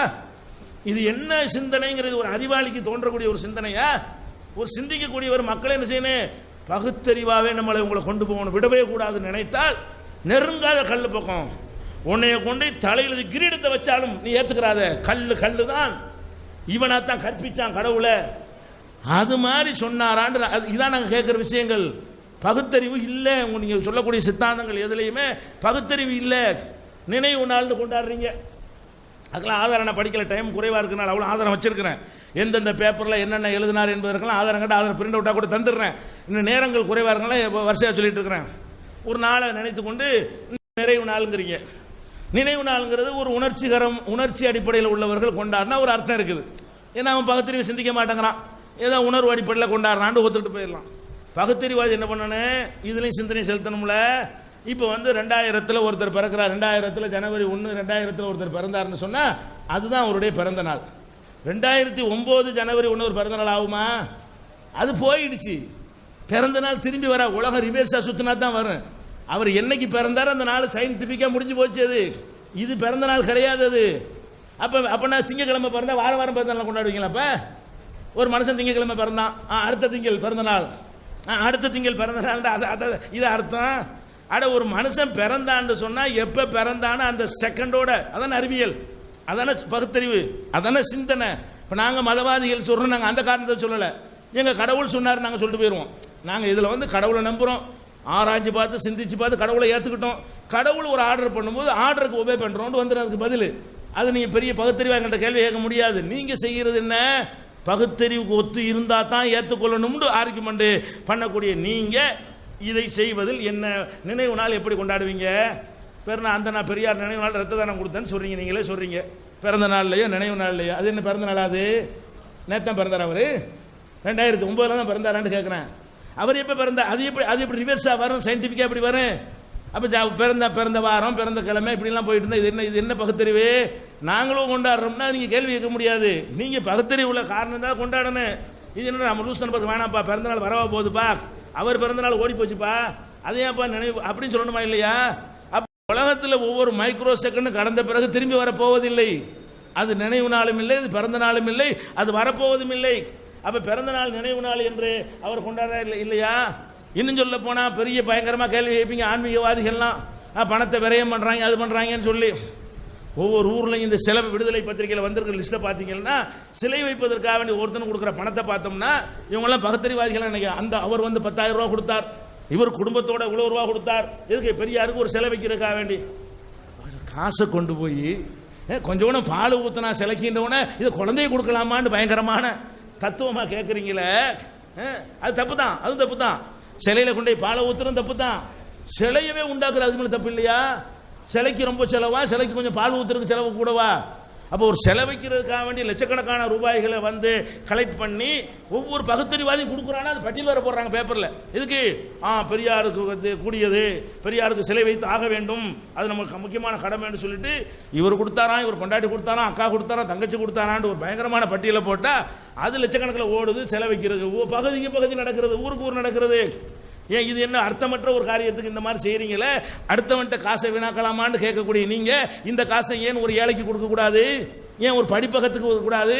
பிள்ளையார் சிலையை உடைச்சிட்டு படிப்பகம் கட்டக்கூடியவர்கள் பெரியார் சிலையை உடைச்சிட்டு படிப்பகம் கட்டணுமா இல்லையா? அதுவும் இடத்த அடிச்சு தான் நிக்குது. பிள்ளையார் சிலை என்ன மாதிரியான நம்பிக்கையில இருக்கிறதோ அந்த நம்பிக்கையில சின்ன வித்தியாசம் இருக்கலாம், தேங்காய்க்கு பதிலாக பூ மாறி இருக்கலாம். அது தேவையா? அப்ப நீங்க என்ன பண்ணணும்? எல்லா பெரியார் சிலையும் உடைச்சிட்டு பெரியார் எந்த படிப்பகத்துக்கு பாடுபட்டார் அந்த மாதிரி கட்டுவோம் உங்களால் சொல்ல இயலுமா? அப்ப நம்ம அட்டுக்கு ஆதாரங்கள் நிறைய இருக்கிறது. அது மாதிரி பெரிய மனிதநேயத்துக்கு தான் பாடுபட்டார் பெரியாருங்கிறாங்க. மனிதநேயத்தை வந்து அவர் மாதிரி குழி தோண்டி புதைக்கக்கூடிய தத்துவங்களை யாரும் சொன்னதே இல்லை. அந்த மாதிரியான விஷயங்கள்லாம் இருக்கிறது. நேரம் முடிஞ்சு அடுத்த முறையில் சொல்றேன். இப்ப நீங்க என்ன யோசிக்கணும்? இந்த விவரங்கள் இதுக்கு நீங்க வேற விஷயங்களை நீங்க சொல்லிட்டு இருக்கிறீங்க. நான் என்ன சொல்றேன்னு கேட்டா, பெரியார் அங்க போனாரு இங்க போனாரு அவர் வாதம் நல்லா இருக்கு, எனக்கு நல்லா இருக்கு. எப்படி பிள்ளையார் சிலையை உடைச்சிட்டு கோயில் பள்ளி படிப்பகம் கட்டுறாங்களோ அதே மாதிரி பெரியார் சிலையும் உடைச்சிட்டு கட்டணும். நல்ல வாதம் தான். ஏன்னா நமக்கு எதாக இருந்தாலும் எடுத்து சொன்னால் தானே புரியும். பெரியார் தலையில் நாங்கள் தயிரையோ பாலையோ தேனையோ கொண்டு போய் கொட்டி விட்டு வேண்டது கிடையாது. ஆனால் அந்த கருங்கல் பிள்ளையார் தலையில் கொண்டு போய் உணவுப் பொருளெல்லாம் ரெண்டும் கட்டான்னு ஒருத்தர் இருப்பான். நீங்கள்லாம் நல்லா சாப்பிடுவீங்க, முஸ்லீம்லாம் பார்த்தீங்கன்னா நல்லா சாப்பிடுவீங்க. இந்த கிறிஸ்துவர்கள்லாம் பார்த்தா சாப்பிட்றானோ இல்லையோ டைகி கட்டிட்டு ஷூ போட்டுக்கிட்டு ஆள் ஜோராக வெளியே வந்துடுவான். இந்த ரெண்டும் கட்டான்னு சொல்கிறது நாங்கள் தான். நாங்கன்னா இந்து மதம். இந்த ரெண்டையும் கொண்டு போய் சாமிக்கு கொடுத்துருவான். இந்த கருங்கல் இடுப்பில் போய் பட்டுப்புடையை கட்டி விட்டு இந்த திங்கிற தயிரை நெய்ய பாலெல்லாம் தலையில் ஊற்றி விட்டு அந்த பக்கம் பின்னாடி சாக்கடையில் வரதை பிடிச்சி தீர்த்தம்னு குடிச்சிட்டு வருவான் முட்டா பயலுக்கு. இந்த ரெண்டும் கட்டான். அது மாதிரி இப்போ ஐயா சொன்ன மாதிரி பெரியாருக்கு சிலை வைக்கிறதுங்கிறது அவர் இருந்தார். அவர் ஒரு கற்பனை கடவுள் அல்ல. நம்ம வாழ்ந்த காலத்தில் வாழ்ந்தார். கொஞ்ச நாள் முன்னாடி 36 வருஷம் முன்னாடி தான் செத்து போயிருக்கார். அவர் பெரியார்னு ஒருத்தர் இப்படி இருந்தார், அவர் இதெல்லாம் செஞ்சார் சொன்னால் கண்டிப்பாக நாங்கள் சிலை வச்சிருக்க மாட்டோம். அவருக்கு நினைவு நாளோ பிறந்த நாளுங்கிறது ஒரே ஒரு நாள் தான் ஒருத்தனுக்கு, அது நல்லாவே தெரியும். இப்போ நீங்கள் மிலாடி நபி கொண்டாடுறீங்க, என்ன வருஷம் நபி பிறந்துக்கிட்டு இருக்காரா? இல்லை நீங்கள் கிடையாதுங்க ஐயா. ஐயா நீங்கள் ஒன்று பண்ணுங்க, நாங்கள் உங்களை முஸ்லீமாக தான் பார்க்குறேனே தவிர, ஏன்னா தாடியோடு இருக்கீங்க, நெத்தியிலலாம் தழும்பு இருக்குது, அதனால நான் கும்பகோணத்தில் பார்க்குறேன் அத்தனை சின்னங்களும் உங்கள்கிட்ட இருக்கு, நான் தான் பார்க்குறேன். ஆனால் உங்கள் உள்ளுக்குள்ளே என்ன இருக்குன்னு எனக்கு தயவு செய்து தெரியாது, சரிங்களா? அதனால இந்த ப்ராட்டஸ்டன்ட்னு ஒன்று தருப்பான். அவன் பார்த்தீங்கன்னா நான் இயேசுவெல்லாம் கும்பிட மாட்டேன், சிலுவையை தான் கும்பிடுவேன்பான். சிலுவைங்கிறது ஒரு கொலைக்கருவி. முன்னாடி கில்லட்டின் இருந்தது, இப்போ தூக்கு தண்டனை இருக்குது. அப்போ ஒரு நாள் இது மாதிரி விவாதம் பண்ணும்போது ஒருத்தர் கேட்டால் நாங்கள் இயேசுவை கும்பிட மாட்டோங்க, சிலுவையை தான் கும்பிடுவேன்னா. அது பெரிய முட்டாள்தனமாச்சே அப்படின்னு. என்னங்க அதை போய் முட்டாள்தனங்கிறீங்கன்னா, ஏப்பா அது ஒரு கொலை கருவிப்பா. இப்போ நீ என் வீட்டுக்கு வர, நான் ஒரு அருவாளுக்கு பூமாலையெல்லாம் போட்டு சூடம் காமிச்சிக்கிட்டு இருக்கேன், என்னங்க இது அருவாளை கும்பிட்றேன்னு கேட்குறீங்க. எங்கள் அப்பனை இதில் தான் வெட்டி கொண்டா, நான் அன்னையிலேருந்து இதை கும்பிட்றேன்னா நான் அறிவாளியாக முட்டாளா? நான் ஒன்றா நம்பர் முட்டாள். அதனால ஐயாவுக்கு சிலை வைக்கிறது அவருக்கு செய்கிற நன்றி கடன். உங்கள் இஸ்லாத்தில் எந்த நினைவு சின்னமும் இருக்கக்கூடாது, ஃபோட்டோ இருக்கக்கூடாது, சிலை இருக்கக்கூடாது, உருவ வழிபாடு இருக்கக்கூடாது. அதை மட்டுமே நீங்கள் ஆதாரமாக வச்சு பேசுகிறங்கிறது எல்லா மதத்துக்கும் பொருந்தாது. நம்மளை அடிமைப்படுத்தின வெள்ளைக்காரனுக்கு இன்னும் நம்ம இந்தியாவில் சிலை இருக்குது. நம்ம பணத்தெல்லாம் சுரண்டினான், நம்மளை கூலிக்காரனாக வச்சுருந்தான், அவனுக்கெல்லாம் இந்தியா முழுக்க சிலை இருக்குது. ஏன் இருக்கு? அவன் நம்மளை அடிமைப்படுத்தினான்னு மகிழ்ச்சிக்காகவா? அப்படி கிடையாது. வெள்ளைக்காரன் வச்சது. அவனுடைய ஆட்சி கிளைவுக்கு இன்னைக்கு வச்சிருக்கான்னு சொன்னா என்னன்னா, அவ்வளவு கொடுமைப்படுத்தி பணத்தை சம்பாரிச்சு கொடுத்தான், அதுக்காக வச்சிருக்கான். பெரியாருக்கு நாங்க அதுக்காக வைக்கிறது கிடையாது. இன்னமும் நிறைய வைக்கணும்னு ஆசைப்படுறோம். ஏன்னு கேட்டீங்கன்னா, யாராவது ஒருத்தன் பெரியார்கிட்ட போய் மாலையை போட்டு பெரியாரை நீ என்னை காப்பாத்துன்னு சொன்னா முதல்ல அவன் மண்டையை உடைக்கிறது நாங்களாக தான் இருக்கும். அவருக்கு ஒரு நினைவுக்காக, இப்படி ஒரு மனிதர் வாழ்ந்தாருக்காக அந்த சிலையே தவிர மாலை போடுறதுக்கு ஒரு மரியாதையா பழக்க தோஷம். திரும்ப திரும்ப நான் என்ன சொல்றேன்னா, இந்த மக்கள் செய்வது முழுக்க அவங்களுடைய பழக்க தோஷம். அதை உடனே ஒரே செகண்ட்ல மாத்திர முடியாது. எப்படி உங்கள் மக்களை மாற்ற முடியாதோ அதே மாதிரி எங்கள் மக்களையும் மாற்ற முடியாது. ஐயா, காலையிலேயே நான் சொல்லிட்டேன், கருப்பு சட்டை போட்டவங்களாம் பகுத்தறிவாதின்னு தயவு செய்து நினைச்சுக்காதீங்கன்னு நான் சொல்லிவிட்டேன். திரும்ப திரும்ப அதை சொல்ல வேணாம். நீங்கள் எப்படி வடிகட்டின முஸ்லீமா இருக்கீங்களோ அதே மாதிரி நான் வடிகட்டின பெரியாரிஸ்டா இருக்கிறேன். நாங்கள் இருக்கிறோம், புரியுதுங்களா? எது நீங்க தவறுன்னு ஒதுக்கிட்டு வந்துருக்கீங்க, அதே மாதிரி எங்களுடைய இருக்கிற இயக்கத்திலேயும் சில தவறெல்லாம் எங்களுக்கு பிடிக்காம தான் வந்திருக்கோம்.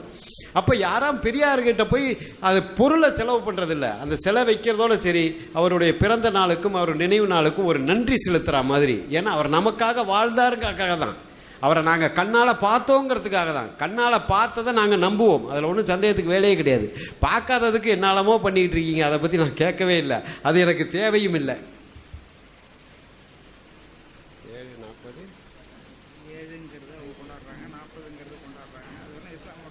அதான் ஏதோ இப்போ உங்கள் மதத்தில் இறந்த பிறகு 7:40 கொண்டாடுறீங்கன்னு ஐயா சொல்கிறாரு, அதை நீங்கள் மறுப்பீங்க, நாங்கள் கொண்டாடலாம் சொல்லுவீங்க. அதான் தெரிஞ்சு போச்சு, நீங்கள் உங்களுக்கு ஒன்றுமே இல்லைன்னு தெரிஞ்சு போச்சு.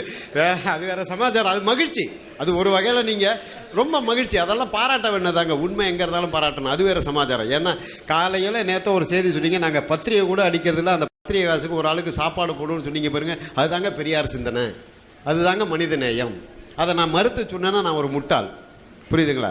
நாங்கள்லாம் 10 ரூபா ரெஜிஸ்டர் திருமணம் பண்ணவங்க தான். ஒன்றும் பத்திரிக்கை அடித்து என் ஊருக்காரெல்லாம் கூப்பிட்டு சாப்பாடு போட்டெல்லாம் எங்கள் தோழர்கள்லாம் யாரும் கல்யாணம் இல்லை. விருப்பப்பட்ட பொண்ணை போய் பதிவு திருமணம் பண்ணவங்க தான். நாங்கள் இன்னும் கொஞ்சம் உங்களை விட அட்வான்ஸாக வந்துட்டோம். அப்புறம் அதனால அந்த சிலையை பற்றி சொன்னதுக்கு சொல்கிறேன். சூரியனை வணங்க வேண்டும்னு பெரியார் சொன்னால் நல்லா பதிவு பண்ணிக்கோங்க, பெரியார் நம்பர் 1 முட்டாள். நான் தான் சொல்கிறேன், சிற்பி ராஜன் சொல்கிறேன். சூரியனை வணங்க வேண்டும் என்று பெரியார் சொல்லி இருந்தால், எந்த ஒரு பொருளையும் வணங்க வேண்டும் என்று பெரியார் சொல்லியிருந்தால், பெரியார் நம்பர் 1 முட்டாள். இதை சொல்லி கொடுத்தது அவர். ஈரோட்டுக்கு ஒருத்தர் போறார், ஐயா நீங்க வீட்டில் பிள்ளையார் வச்சு கும்பிடுறீங்கன்னு சொல்றாங்க, என்னையா சொல்றேன்னா? பெரியார் ஒரு முட்டாள்னு சொல்லிட்டு போட்டார். என்னையா உங்களை போய் நான் முட்டாள்னு சொல்றதான்னாரு. பிள்ளையாரை யாரு கும்பிட்றான்னா அவன் முட்டாள், பெரியார் கும்பிடுறாரு சொன்னா அவரை முட்டாள்னு சொல்லிட்டு அவ்வளோதான், விஷயம் முடிஞ்சு போச்சு. பெரியார் தொண்டர்களோ யாரும் கோச்சிக்க மாட்டாங்க. வணங்க வேண்டும்னு பெரியார் சொன்னதா இந்த அச்சில் நினச்சி பேப்பரில் அடிச்சிருந்தா அதை ஏற்றுக்கிறாள் நான் கிடையாது. அதை பற்றி எனக்கு கவலையும் இல்லை. பெரியார் சூரியனையோ சந்திரனையோ கடவுளையோ மனிதனையோ வணங்க வேண்டும், அம்மா அப்பாவையோ வணங்க வேண்டும் என்று சொல்லியிருந்தால் அவர் 1ஆம் நம்பர் முட்டால், அதில் சந்தேகத்துக்கு வேலையே இல்லை. இது கூட நான் ஆதாரமாக சொல்ல முடியாது. கண்டிப்பாக அவர் சொல்லியிருக்க மாட்டார்கள், எங்கள் எல்லாருக்குமே தெரியும். அது அந்த செய்தி எப்படி வந்திருக்கோ, அது உங்களுக்கு அந்த செய்தி எங்கேருந்து எடுத்தீங்களோ அவங்கக்கிட்ட கேட்டுக்கங்க, இல்லை கொடுங்க, நான் கேட்டு சொல்கிறேன், அது வேறு சமாச்சாரம். மெட்டீரியல் ஒன்று தான். பிள்ளையார் சிலையை உடைச்சாலும் சரி, ஐயா சிலையை உடைச்சாலும் சரி, மெட்டீரியல் ஒன்று தான். அது எதால் உருவாக்கப்பட்டோ அதுதான். மெக்காவில் போய் உடைச்சிங்கனாலும் அதுவும் சிமெண்ட்டாக தாங்க இருக்கும். மசூதியை போய் உடைச்சிங்கனாலும் அதான் சிமெண்ட். அது எதால் உருவாக்கப்பட்டோ அதான் இருக்கும். நம்ம அந்த மெட்டீரியலுக்கு மதிப்பு கொடுக்கறது கிடையாது. அந்த ஆளுடைய உழைப்புக்கு மதிப்பு கொடுக்குறோம். அதுக்கு ஒரு உருவம் தேவை. அதுக்கு தான் சும்மா தாடி வச்ச ஒரு ஆளை செஞ்சு வைக்கிறானே தவிர பெரியார் மாதிரி செய்யணும்னு நாங்கள் யாரும் எதிர்பார்த்ததே கிடையாது. எங்களுக்கு அவருடைய கொள்கைகள் தான் முக்கியமே தவிர, இப்போ கிளைவு சிலையை பாருங்க, அப்படியே கிளைவு மாதிரியே இருக்கும். ஏன்னா அவன் பெரிய ஆர்டிஸ்ட்டை கூப்பிட்டு செஞ்சுருப்பான். நாங்கள்லாம் பார்த்தீங்கன்னா அந்த மோல்டில் போட்டு மன்னார்குடியில் வைக்கிறான் 7500 ரூபா, அதை தான் வாங்கி வைக்கிறோம். அது பெரியார் மாதிரியே இருக்காது. ஏதோ குண்டா ஒரு ஆள் தாடி வச்சுக்கிட்டு ஒரு குச்சி வச்சுட்டு இருப்போம், எங்களுக்கு அது போதும். எங்களுக்கு நாங்கள் அந்த சிலைக்கு முக்கியத்துவம் கொடுக்கவே இல்லை. அவரை மக்கள் மறந்துடக்கூடாது. இன்னைக்கு நம்ம பிள்ளைங்கள்லாம் ஓரளவுக்கு IAS ஆஃபீஸராகவும் சுப்ரீம் கோர்ட்டு நீதிபதியாகவும் இருக்கான்னா என்ன காரணங்கிறீங்க? பெரியாருடைய உழைப்பு, காமராஜருடைய உழைப்பு. வேற யாரு உழைச்சா நமக்காக? இந்த பாருங்க, இப்போ ஒரு 3 மாதம் முன்னாடி ஒரு தீர்ப்பு சுப்ரீம் கோர்ட்டில், என்ன தெரியுங்களா? இடஒதுக்கீடு கூடாதுன்னு ஒரு பாப்பா மனு கொடுக்குறான். அந்த நீதிபதி என்ன சொல்றார்? இடஒதுக்கீடு வேணுங்கிறார். என்ன காரணம்னு கேட்குறான். கேஸ் போட்டவன் நீதிபதி சொல்றாரு, நாங்கள் சாயங்காலம் போய் போலீஸ் ஸ்டேஷனில் கையெழுத்து போடுற ஜாதி, அந்த இடஒதுக்கீடை வச்சு தான் நான் இன்னைக்கு நீதிபதியாக உட்காந்துருக்கிறேன். அந்த ஒதுக்கீடை எடுத்துட்டா என்னுடைய பேரனுக்கு பேரன் திரும்ப போய் கையெழுத்து போட்டுட்டு இருக்கணும். என்ன? கல்லர்னு ஒரு ஜாதி இருக்கு. இந்து மதத்தில். அவங்க சாயங்காலம் உள்ளூர் போலீஸ் ஸ்டேஷனில் போய் கையெழுத்து போடணும். கள்ளன்னா திருடன். சாயங்காலம் உள்ளூர் போலீஸ் ஸ்டேஷனில் போய் கையெழுத்து போடணும். நாளைக்கு அவன் திருச்சிக்கு ஒரு கல்யாணத்துக்கு போகிறான்னா இன்றைக்கி சாயங்காலம் போலீஸ் ஸ்டேஷன் சொல்லணுங்க, நாளைக்கு வந்து திருச்சிக்கு நான் கல்யாணத்துக்கு போகிறேன் அப்படின்னு. திருச்சி போலீஸ் ஸ்டேஷனில் போய் கையெழுத்து போடணும். கல்யாணத்துக்கு போன வீட்டில் அவன் போய் போலீஸ் ஸ்டேஷனில் போய் கையெழுத்து போட்டு வரணும். திரும்ப இன்றைக்கி நான் திரும்ப மெட்ராஸ் வந்துடுறேன்னு சொல்லணும். இந்த மாதிரி ஒரு நிலை இருந்தது. இன்றைக்கி அது மாதிரி இருக்குதுன்னா இல்லை. அது வந்து பெரியாருடைய உழைப்பு. தெருவுக்குள்ளே போகாத நாங்கள் நாய் போகலாம், ஆடு போகலாம், பன்னி போகலாம், மனுஷன் போகக்கூடாதுன்னு சொன்னான். இன்றைக்கி எல்லா தெருவிலையும் எல்லாம் போயிட்டுருக்கோம். அது பெரியாருடைய உழைப்பு.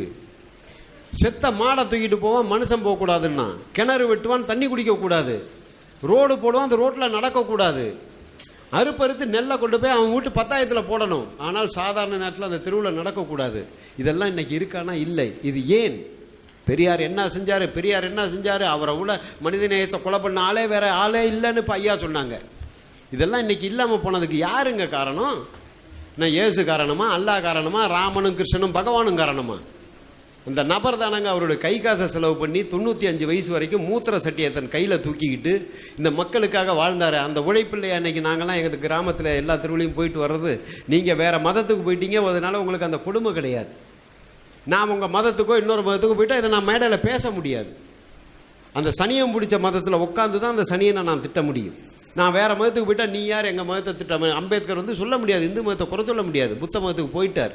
அப்போ கூட ஐயா கெஞ்சினார், ஐயா போயிடாதீங்க, நம்ம இங்கேருந்து குறை சொன்னார். அது உங்கள் வேலை, அது ஏன் வேலை கிடையாதுன்ட்டார். நான் பிறக்கும்போது இந்துவாக பிறந்தேன், சாகும்போது இந்துவாக சாக மாட்டேன்னு அம்பேத்கர் சொல்லிட்டு இந்த புத்த மதத்துக்கு போயிட்டார். நாங்கள் ஏன் போகாமல் இருக்கோம்? எங்களுக்கு எங்கள் மதம் அயோக்கியத்தனமான மதம்னு தெரியாமையா இருக்குது? இதில் இருந்து அதனுடைய குறையை தான் சொல்லணும். அதை குறைய சொல்லி அதில் இருக்கிறவங்களாம் எங்கேயாவது போங்க, மதம் மாறுங்கன்னு தான் சொல்கிறோம். அந்த ஜெயலலிதா கூட மதம் மாறினா தண்டனைங்கிறப்ப நாங்கள் எவ்வளோ மீட்டிங் போட்டு தோழர்களே மதம் மாறுங்கள், மதம் மாறுங்கள்னு சொன்னோம். இந்த மதம் ஏற்றுக்கிட்டோன்னு அர்த்தமா? கண்டிப்பாக நாங்கள் மதத்தை ஏற்றுக்கல. இவங்களால் மதம் இல்லாமல் வாழ முடியாது. இந்த இந்து மதத்தை விட்டு எங்கேயாவது போயிடுங்க. உங்களுக்கு பக்கத்தில் சர்ச் இருக்கா, சர்ச்சுக்கு போங்க. மசூதி இருக்கா, மசூதிக்கு போங்க. எல்லாம் ஒன்று தான். எங்கே போனாலும் மரியாதை ஒன்று தான். ஆகவே ஐயாவுடைய உழைப்பு வந்து வீணான உழைப்பு கிடையாது. மனிதநேயத்தை வந்து படுகொலை செஞ்சவர் வந்து கண்டிப்பாக ஐயா கிடையவே கிடையாது. இந்த கருப்பு சட்டை போடுவது பகுத்தறிவா அப்படின்னு கேட்டாங்க ஐயா. இது வந்து அறிவுக்கு ஒத்து வருமான்னு நான் ஒன்றே ஒன்று கேட்க விரும்புகிறேன். பகுத்தறிவுனா கடவுள் மறுப்பு மட்டும் பகுத்தறிவு கிடையாது. பகுத்தறிவுங்கிறது பகுத்து அறிவது. இது என்ன அது என்னன்னு தெரிஞ்சுக்க தான் பகுத்தறிவு தவிர கடவுள் இல்லைன்னு சொல்கிறது பகுத்தறிவு கிடையாது. தயவுசெய்து முதல்ல அதை நீங்கள் புரிஞ்சுக்கணும். என்ன டிவியில் பேட்டி எடுக்க வந்தாங்க, 1/2 மணி நேரம் எடுத்தான். அந்த வீடியோ எடுக்கிறவன் சபரிமலைக்கு மாலை போட்டிருந்தான். அப்படியே உடம்பெல்லாம் எனக்கு எரிச்சலாக இருந்தது. என்னடா இது மாதிரி மாலைங்களையும் பட்டையும் போட்டு எடுக்கிறான்னுட்டு. அந்த பேட்டி எடுத்தாலும் கேட்டார், 1/2 மணி நேரமாச்சு உங்கள்கிட்ட ஒரு உண்மை எதிர்பார்த்தா நீங்கள் சொல்லலையேன்னாரு. என்ன உண்மைங்கன்னு கேட்டேன். நீங்கள் ஒரு பகுத்தறிவாதின்னு நான் கேள்விப்பட்டேன்னாரு. நான் கேட்டேன், ஐயா உங்களுக்கு பகுத்தறிவு கிடையாதா அப்படின்னா? எனக்கெல்லாம் பகுத்தறிவு கிடையாதுன்னாரு. இந்தாங்க டீ சாப்பிடுங்கன்னு பேப்பர் வெயிட்டை தூக்கி கொடுத்தேன். இது என்ன டீயா? இது பேப்பர் வெயிட்னா? இதுதாங்க பகுத்தறிவு. இது டீ இல்லை, இது பேப்பர் வெயிட்டுன்னு உங்களுக்கு தெரியறதான் பகுத்தறிவு. கோயிலில் போய் கருங்கல்ல கும்பிட்றீங்க, அது கருங்கல் கடவுள்னு சொல்கிறோம். நீங்கள் ஒரே அந்த கடவுள் மறுப்பு மட்டும் பகுத்தறிவுன்னு நினச்சி பேசிங்கன்னா அதுக்குள்ளே பெரியாரும் வரமாட்டார், நாங்கள் யாருமே வரமாட்டோம். எப்படி நீங்கள் உங்கள் குறையெல்லாம் விட்டுட்டு கொஞ்சம் வடிகட்டி தனியாக வந்திருக்கீங்களோ அதே மாதிரி கடவுள் மறுப்பு வந்து பகுத்தறிவே கிடையாதுங்க. அதில் அது ஒரு பகுதி. இல்லாததை இல்லைன்னு சொல்கிறோமே தவிர திரும்ப திரும்ப திரும்ப திரும்ப இந்த மக்கள் மனிதனாக வாழ வேண்டும், மானமும் அறிவும் உள்ள மனிதனாக வாழ வேண்டும்ங்கிறதுக்காக தான் அவருடைய உழைப்பு முழுக்க. அதுக்கு எந்தெந்த இடத்துல எந்தெந்த வேஷம் போடணுமோ அந்தந்த வேஷம்லாம் போட்டார். காசிக்கு போனார், காவி கட்டிக்கிட்டாரு. அங்கே நிர்வாண சாமியார் இருந்தானுங்க. அவன் என்ன கஞ்சா அடிக்கிறானா என்னன்னு பார்க்க துணி அவுத்து போட்டு நிர்வாண சாமியாரோட போய் உட்கார்ந்தார் பெரியார். அவர் செய்யாத வேலையே கிடையாது. அவருக்கு என்ன சாமியாரை வந்து ஏற்று ஒத்துக்கிறவரா? கிடையாது. அவன் என்ன அயோக்கியத்தனம் பண்ணுறான்னு இது மாதிரி நிறையா பண்ணி பார்த்துருக்காரு. அவரோட வாழ்க்கை முழுக்க சோதனை சோதனை சோதனைன்னு சொல்லி இந்த மக்களுக்கு எப்படியாவது அறிவை உண்டு பண்ணணும் அப்படின்னு சொல்லி அவருக்குன்னு அவர் 10 காசு கூட வச்சுக்கல. முழுக்க முழுக்க இந்த மக்களுக்கு தான் இன்ன வரைக்கும் எழுதி வச்சிருக்காரு. இன்னும் நிறையா இருக்குது ஐயாவை பற்றி. இந்த தோழர் பேசுவார். ஹலோ, வணக்கம் சகோதரர்களே. முன்னாடியிலேருந்தே அதாவது இந்த மறுப்பை விட்டுட்டா அப்புறம் திரும்பி மறுப்புலேருந்து ஆரம்பிச்சிருவாங்க. அதனால் ஃபஸ்ட்டு இந்த சூரியன் சம்மந்தமான ஒரு கேள்விக்கு, அதாவது ஐயா சொன்ன மாதிரி சூரியனை கும்பிடுன்னு சொன்னாக்கா அது அவங்க சொன்ன மாதிரி தான். அது ஐயா வந்து அவரோட வழியிலேயே அது முட்டாள்தனமானது தான். ஆனால் உண்மையிலேயே இப்போ வந்து அவருக்கு வந்து யாரும் தூதர்கள், அதாவது கடவுள்லாம் வந்து சொல்லலை. அப்போதைக்கு உள்ள அறிவியலை பார்த்துட்டு சொன்னது அது. இப்போ வந்து அறிவியல் மாறிடுச்சுன்னு சொன்னாக்கா அது மாறிடுச்சு அப்பெல்லாம் செஞ்சிடாதீங்கன்னா வந்து சொல்லுவார். அவருக்கு வந்து யாரும் தேவதூதர்கள் வந்து சொல்லலை, அதனால தான் வந்து அப்படி ஆயிடுச்சு. அதே சமயம் நமக்கு அவர் வந்து சராசரி மனிதனாக தான் இருந்திருக்காரு. நீங்கள் சொல்கிற மாதிரி உடனே அவர் சொல்லிட்டாருன்னு நம்பிக்கிட்டு போகணும்னு இல்லை. நீங்கள் சொல்லியிருக்க இறை தூதர்கிட்ட கூட ஒரு சமயம் வந்து ஒரு கண்ணு தெரியாதவர்கிட்ட போய் அவர் கடிஞ்சுக்கிட்டதாகவும் அதுக்கு மறுப்பு, அதாவது வேதத்திலேருந்து நீங்கள் அப்படி அவர்கிட்ட கோவப்பட்டிருக்க கூடாதுன்னு மறுப்பு சொல்லியிருக்காரு. இறை தூதராக நியமிக்கப்பட்டிருக்கிறவரே கோவப்பட்டிருக்காருன்னா இவர் வந்து இறை தூதர்லாம் இல்லை, ஐயா சராசரி மனிதர்களை திருத்தறதுக்கு வந்திருக்கிறவர். அதனால் நீங்கள் வந்து அப்படியே கடவுள் மாதிரி கொண்டு போயிட வேண்டிய அவசியம் இல்லை. அதே மாதிரி இந்த தொழுதவங்களுக்கு வந்து உங்களுடைய இஸ்லாத்தில் வேணால் நம்பிக்கை இல்லாம் அப்படின்னா எங்களுக்கும் நம்பிக்கையெல்லாம் கிடையாது. அதாவது அது வந்து ஒரு அந்த சிலை வந்து ஒரு அதில் போட்டு அர்ச்சனை பண்ணிட்டு ஐயா எதாச்சும் கொடு அப்படின்னு சொல்லிட்டு நம்பிக்கிட்டு போய் செய்கிறதில்ல. அவருக்கு வந்து அவர் செஞ்ச செயலுக்கான மரியாதையாக தான் அங்கே வச்சுருக்கோம் ஒழிஞ்சு அதை வந்து ஒரு கடவுளாக நினச்சிட்டு அங்கே வணங்க போகிற விஷயமா அது கிடையாது.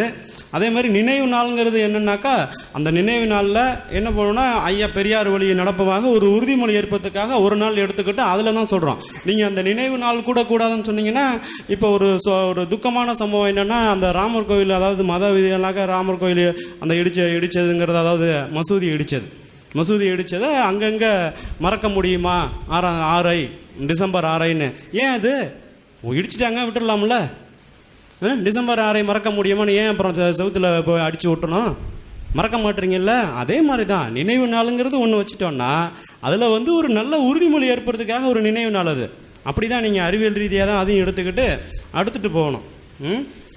அதாவது அப்புறம் வந்து இந்த மறுப்பு கொள்கைங்கிறது, அதாவது தமிழில் வந்து அந்த அர்ச்சனை பண்ணணுன்னு சொல்கிறீங்க, அதுக்கு மறுப்பு என்னன்னா, அதாவது எல்லாரும் வந்து அதை மறுக்கணும்னா கடவுள் இல்லைன்னு தான் சொல்கிறோம். யாரும் வந்து தமிழில் இப்போ எடுத்தவுடனே நீங்கள் வந்து தமிழில் அர்ச்சனை பண்ணுங்கன்னு ஐயா சொல்லலையே. கடவுள் இல்லைன்னு சொல்லி பார்த்துட்டு இல்லாமல் நம்ம கேட்குற மாதிரி இல்லைன்னொடனே அப்புறம் அது தமிழ்லையாச்சும் சொல்கிறான்னு சொன்னாங்க. இது நாளைக்கு மாறும். உங்கள் குரான்லேயும் வந்து உடனே இதெல்லாத்தையும் ஏற்றுக்கணும்னு சொல்லியே 3 மாத குழந்தைக்கு ஒன்று சொல்கிறாங்க, அப்புறம் 10 மாத குழந்தைக்கு தாய்க்கு தெரியும்னு சொல்லியிருக்காங்கல்ல. இறைவனுக்கே அப்படி தான் நீங்கள் உங்களுடைய கொள்கை இருக்கும்போது மனிதனுக்கு இப்படி உடனே வந்துடும் தெரியாதா? அதாவது மனிதனுடைய சிந்தனைங்கிறது வந்து ரொம்ப குறுகிய வட்டம் தான். அவங்க சொல்லியிருக்கிற அதே, அதாவது உடனே ஏற்றுக்க மாட்டாங்கன்னு சொல்லி தமிழில் வரும். அதுக்கப்புறம் அவன் உள்ளே போய் பார்க்கும்போது கடவுள் இல்லைன்னு அவனுக்கே தெரிஞ்சிடும். அவன் என்ன போட்டிக்கு இருக்கிற பாப்பன் ஒதுங்கி போயிடும் போது உள்ளே போய் அவனே அர்ச்சனை பண்ணும்போது அங்கே ஒரு கடவுள் இல்லைன்னு அவனுக்கும் தெரிஞ்சிடும். அப்போ சுத்தமாக கடவுள் இல்லாமல் போயிடும். அதில் உள்ள உண்மை அதுதான். நீங்கள் வந்து நாளைக்கு இருந்து தமிழ் அர்ச்சனைங்கிறது வந்து இல்லாமையே போயிடலாம்ல, சுத்தமாக கடவுளே இல்லைங்கிற ஒரு வழிக்கு வந்துடும். பேசுங்களா? இந்த ஒரு நிமிஷம். சரி ஐயா, நேரம் கம்மியாக இருக்கனால பேசும். தோழர்களே, இங்கே வந்து லைவாக தான் ஓடிக்கொண்டு இருக்கிறது. அனைவரும் பார்த்து கொண்டிருக்கிறது, அருகாமையிலும் பார்த்து கொண்டிருக்கிறீர்கள். அதாவது எல்லோருக்கும் தெளிவாக புரியக்கூடிய ஒரு விஷயம். நாங்கள் வந்து ஐயா அவர்கள் சொன்னார்கள், ஒரு குழந்தை, 2 சிறுவர்கள் வருகிறார்கள். அந்த சிறுவர்களிடம் ஒரு விஷயத்தை சொல்லும்போது ஆரம்பத்திலிருந்து இங்கே உட்கார்ந்து பார்த்தார்கள் என்றால் நாங்கள் சொன்ன கருத்துகள் என்ன, அவர்கள் சொன்ன கருத்துகள் என்ன, அதில் எது தவறு எது சரி, இதை சொல்லி முடித்துவிட்டு அடுத்தது வேறு எதுக்காவது தாவி விட்டோமா என்று பார்த்தால் இல்லை. அதாவது தோழர்களே, திருக்குறளை அதை நல்ல செய்திகள் இருந்தால் மட்டுமே அதை ஏற்றுக்கொள்வோம். அதில் தீய செய்திகள் இருந்தால் அதை விட்டு விடுகிறோம். ஸோ இதுதான் எங்கள் நிலை. ஆனால் ஐயா அவர்கள், நீங்கள் வந்து திருக்குறளை ஏற்றுக்கொள்கிறீர்கள், அகர முதல எழுத்தெல்லாம் ஆதி பகவானை முதற்றே உலகு, இந்த கேள்விக்கு எனக்கு இன்னும் பதிலே சொல்லவில்லை என்று ஐயா சொன்னார்கள். ஆனால் இதை நாங்கள் விட்டு விடுகிறோம். அதில் உள்ள நல்ல கருத்துக்களை மட்டும்தான் எடுத்துக்கொள்கிறோம். இதே போல்தான் உங்கள் குர்ஆனிலும் நல்ல கருத்துக்கள் இருந்தால் கண்டிப்பாக எடுத்துக்கொள்கிறோம். இப்போது பேசிய வரையில், இங்கு கிடைத்த செய்திகள் வரையில் எங்களுக்கு உங்களிடமிருந்து பிடித்தமான விஷயங்கள் இருந்தால் மன்னிப்பு கேட்டீர்கள், மன்னிப்பு எங்களிடம் கேட்டீர்கள். மிக வரவேற்கக்கூடிய விஷயம், உங்களை வந்து மேன்மையாக, அதாவது என் தலையில் தூக்கி சுமக்கக்கூடிய அளவுக்கு நான் உங்களுக்கு கடமைப்பட்டிருக்கிறேன். இது வரவேற்கக்கூடிய ஒரு விஷயம். அதுமேல் சரி தவறு என்று பிரித்து பார்த்து ஆராயும் போது அதில் தவறு இருந்தால் தள்ளிவிடுவோம், உண்மை இருந்தால் எடுத்துக்கொள்வோம். ஐயா பேசுவார்கள்.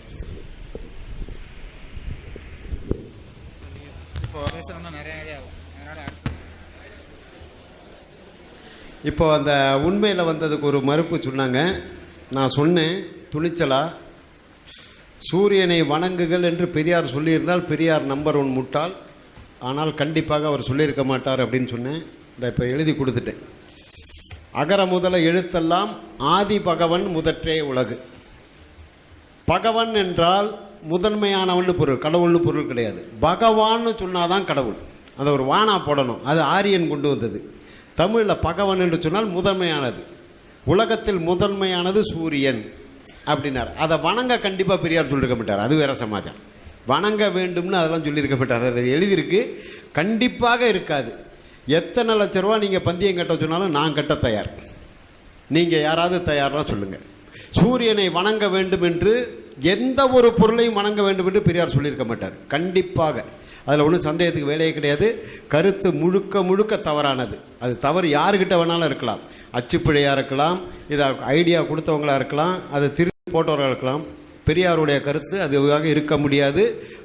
அது வந்து எப்படி சொல்கிறதுன்னு கேட்டிங்கன்னா, ஐயாவை மேடையில் வச்சுட்டு கலைஞர் சொன்னார். இந்த என்ன சொன்னார், இந்த திமுகவில் 67 ஓட்டு வாங்கும்போது சொன்னார், ஒன்றே கடவுள் ஒருவனே தேவன் அப்படின்னு சொல்லி தான் இந்த 67 திமுககாரங்க ஜெயித்தாங்க. அதுக்கப்புறம் இந்த திமுகவுக்கு ஆதரவு கொடுக்கும்போது ஐயாவை மேடையில் உட்காந்து கலைஞர் சொன்னார், ஐயா ஒன்றும் கடவுள் இல்லைன்னு சொல்லவே இல்லையே அப்படின்னாரு. ஐயா பதறி எந்திரிச்சு ஓடி வந்தார். கடவுள் இல்லவே இல்லைன்னு தான் சொல்லிட்டு இருக்கேன், அதில் மாற்று கருத்தே கிடையாது, அவர் பொய் சொல்கிறாரு, அதை நம்பாதீங்கன்னு பதறினார் முதலமைச்சர் கலைஞரை. அப்போ அண்ணாதுரை செத்து போய் 70-71 முதலமைச்சர் கலைஞராக இருக்கும்போது இவர் நைஸாக விட்டார் கலைஞர்.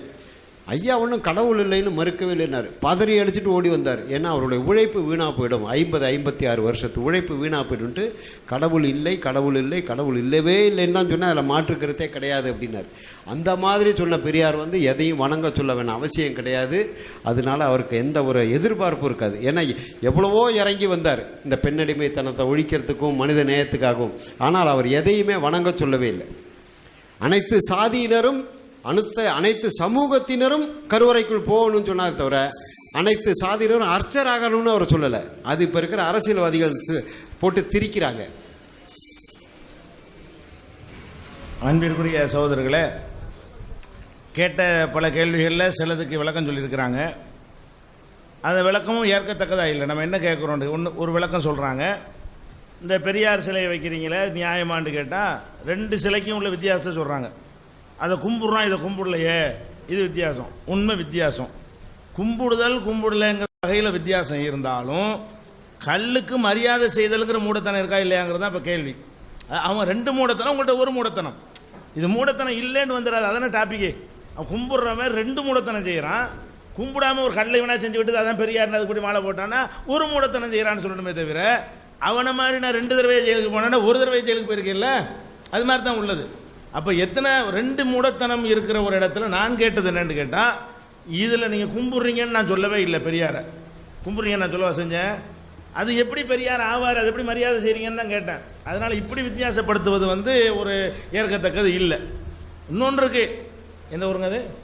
திருவாரூர் நீடாமங்கலம் ஊருக்கு போனீங்கன்னா அதுக்கு பதில் எனக்கு தேவையில்லை, தகவல் மட்டும்தான் இது. நீடாமங்கலத்துக்கு போனீங்கன்னு சொன்னா வணக்கத்திற்குரிய பெரியார் அவர்களுடைய சிலை திறப்புன்னு சொல்லி என்ன கீழே ஓட்டுக்கு சிலை செஞ்சு வச்சிருக்காங்க. வணக்கத்திற்குரிய பெரியார் அவரே கடவுளாக தான் ஆக்கிவிட்டாங்க. இதுதான் முக்கியமான விஷயம்.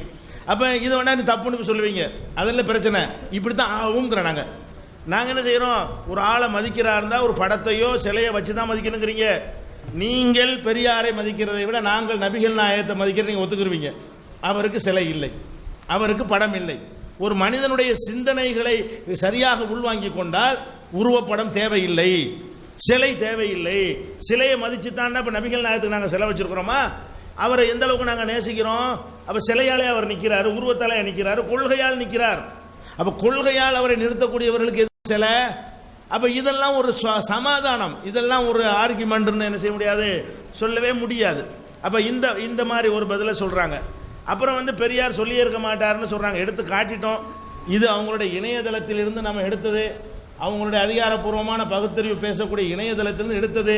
அது அச்சுப்பிழையா இருக்கலாம்னு கேட்டால் நீங்க அந்த இணையதளத்திற்கான போய் செக் பண்ணி என்ன செய்யுங்க, நீங்க அச்சுப்பிழையா சொன்னாரான்னு பாத்துக்கிறங்க. சொன்னது கொடுத்த ஆதாரத்தை நம்ம கொடுத்து விட்டோம் கையில. வணங்குதா?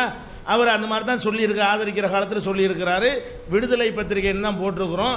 விடுதலைக்கே வெப்சைட் இருக்கிறது. ஒவ்வொரு டேட் வாரியாக என்னென்ன டேட் விடுதலை வேணாலும் நாங்கள் எடுக்கலாம். விடுதலை பத்திரிகை லைப்ரரியில் போய் நாங்கள் போய் பார்த்து இது எடுக்கலை. விடுதலைக்குன்னே வெப்சைட் வச்சுருக்காங்க, இணையதளம் இருக்குல்ல, அது உள்ளே போங்க எடுங்க, இருக்கிறத நாங்கள் சொல்கிறோம். அப்போ தப்பாக இருந்துச்சுன்னா இப்போ என்ன செய்யுது? ஆனால் எனக்கு இதில் ஆச்சரியம் கிடையாது, அப்படியும் சொல்லியிருப்பார். ஏன்னா மாட்டுக்கு நன்றி செலுத்த சொன்னவர், அதெல்லாம் சொன்னவர் இதெல்லாம் சொல்லியிருக்க மாட்டான்னு சொல்ல முடியாது. ஒரு நேரத்துக்கு அவர் சொல்றவர் தானே, அவர் சொன்னபடியே அங்கே அதுக்கு தகுந்த மாதிரி ஒன்று சொல்லுவார், இதுக்கு தகுந்த மாதிரி சொன்னவார்னா, இது ஏதோ ஒரு திருக்குறளை தூக்கி பிடிக்க வேண்டிய ஒரு நேரம் வரும்போது அதுக்கு தகுந்த மாதிரி சொல்லியிருப்பார். அதெல்லாம் ஒரு பெரிய விஷயம் கிடையாது. அதனால இந்த மாதிரியான பதில்கள் தான் அவங்க சொல்லி இருக்கிறாங்களே தவிர, கேட்ட கேள்வி அப்படி பட்டியல் அப்படி இருந்துகிட்டே இருக்குது. மற்றது அவர் சொல்வார் தொடர்ந்து. அஸ்ஸலாமு அலைக்கும். இந்த பகவன்கிற வார்த்தையை சொன்னாங்க. பகவன்கிறது கடவுளை குறிக்காதுன்றாங்க. பகவன்கிறது வடமொழி சொல்லு. அது தமிழ் படுத்தும் போது பகவான் என்று எழுதலாம், பகவன் என்று எழுதலாம், கடைசி நம்மளுக்கு பகவான் என்று எழுதலாம். இது திருக்குறள்ல அந்த 1.25 அடி தான் இருக்கும். அந்த குறள் இதுக்காக அந்த மாத்திரை அளவு கணக்கு பண்ணி பகவன் என்று குறிப்பிடப்பட்டிருக்குது. அது என்ன சொல்லு என்பது முக்கியம் இல்லை. பகவன் என்பது சூரியனை குறிக்கும் என்றிருக்கார். பகவான் என்பது கடவுள். கடவுள் என்று இங்க யாரை சொல்றாங்கன்னா வேற கடவுள் இல்ல, சூரியன் தான் கடவுளுங்கிறார். இவர் சூரியனை வணங்க சொன்னார், நம்ம சொல்ல வேண்டியது அவசியம் இல்லை. சூரியனை கடவுள் என்று அவர் சொன்னார்னா என்ன அர்த்தம்? வணங்கும் தான் அர்த்தம், கடவுளாக அவர் ஏற்றுக்கொண்டார் தான் அர்த்தம். அது தொடர்பாக இன்னொரு செய்தி சொல்ல விரும்புறேன். அவங்க சொன்னாங்க, பெரியார்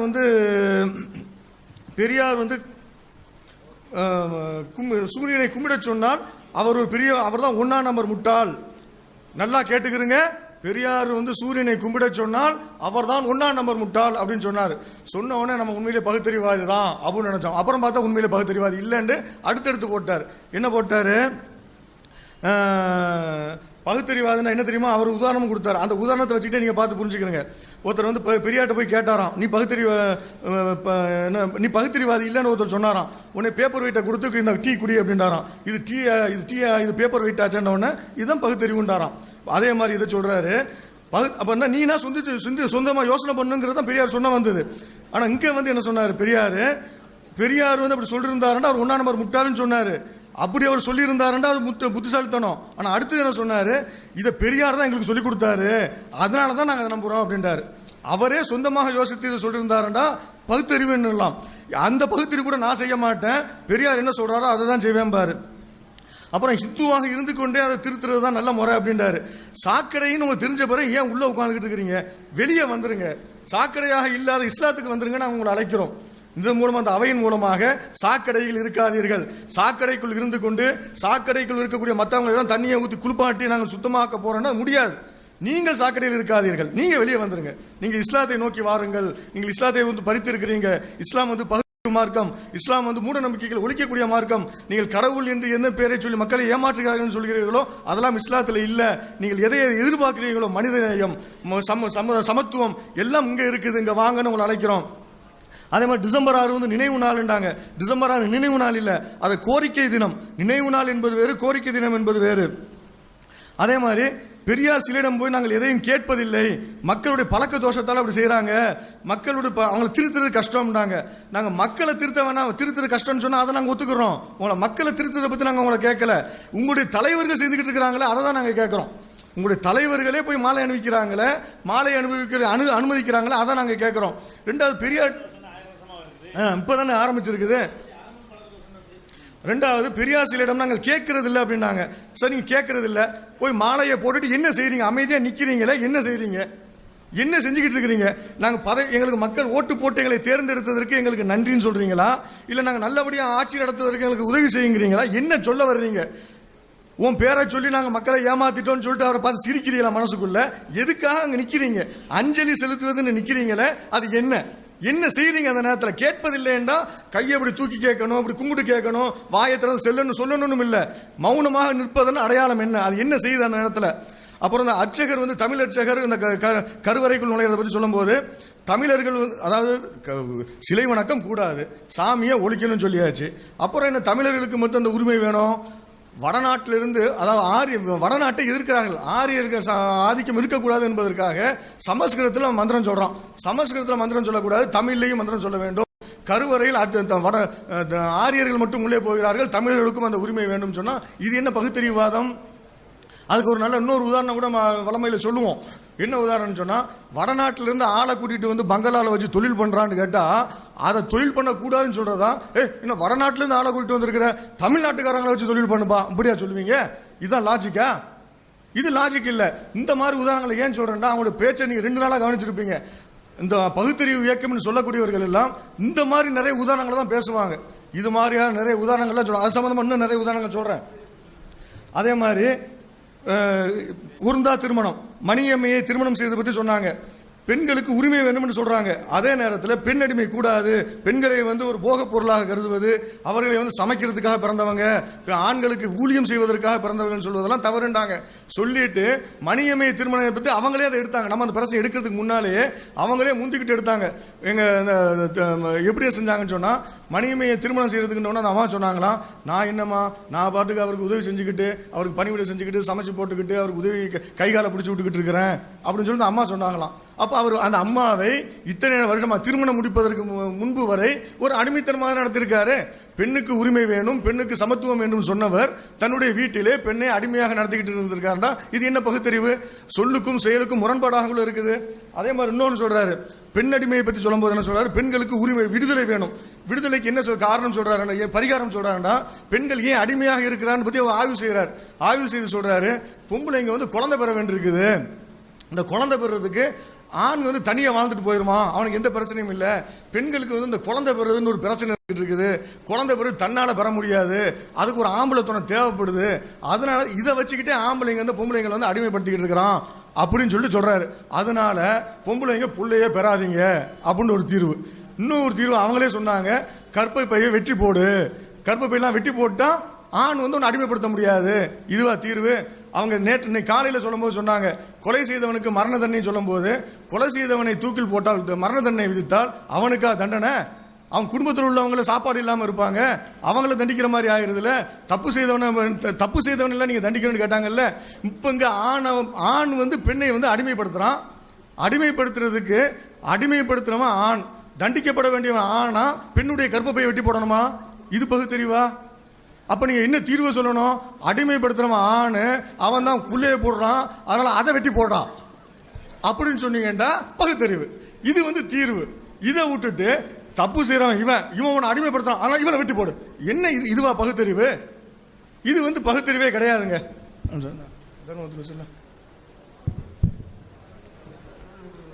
சகோதரர்களே,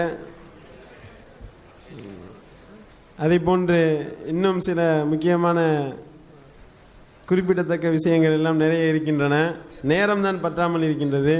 அதே மாதிரி பெண்கள் சொல்லிடுவேன்.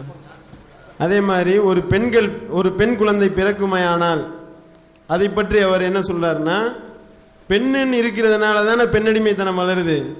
உங்களுக்கு ஒரு பெண் குழந்தை பிறக்குமையானால் அதை நீங்கள் பெண் என்று சொல்லக்கூடாது, ஆண் என்று தான் சொல்ல வேண்டும்.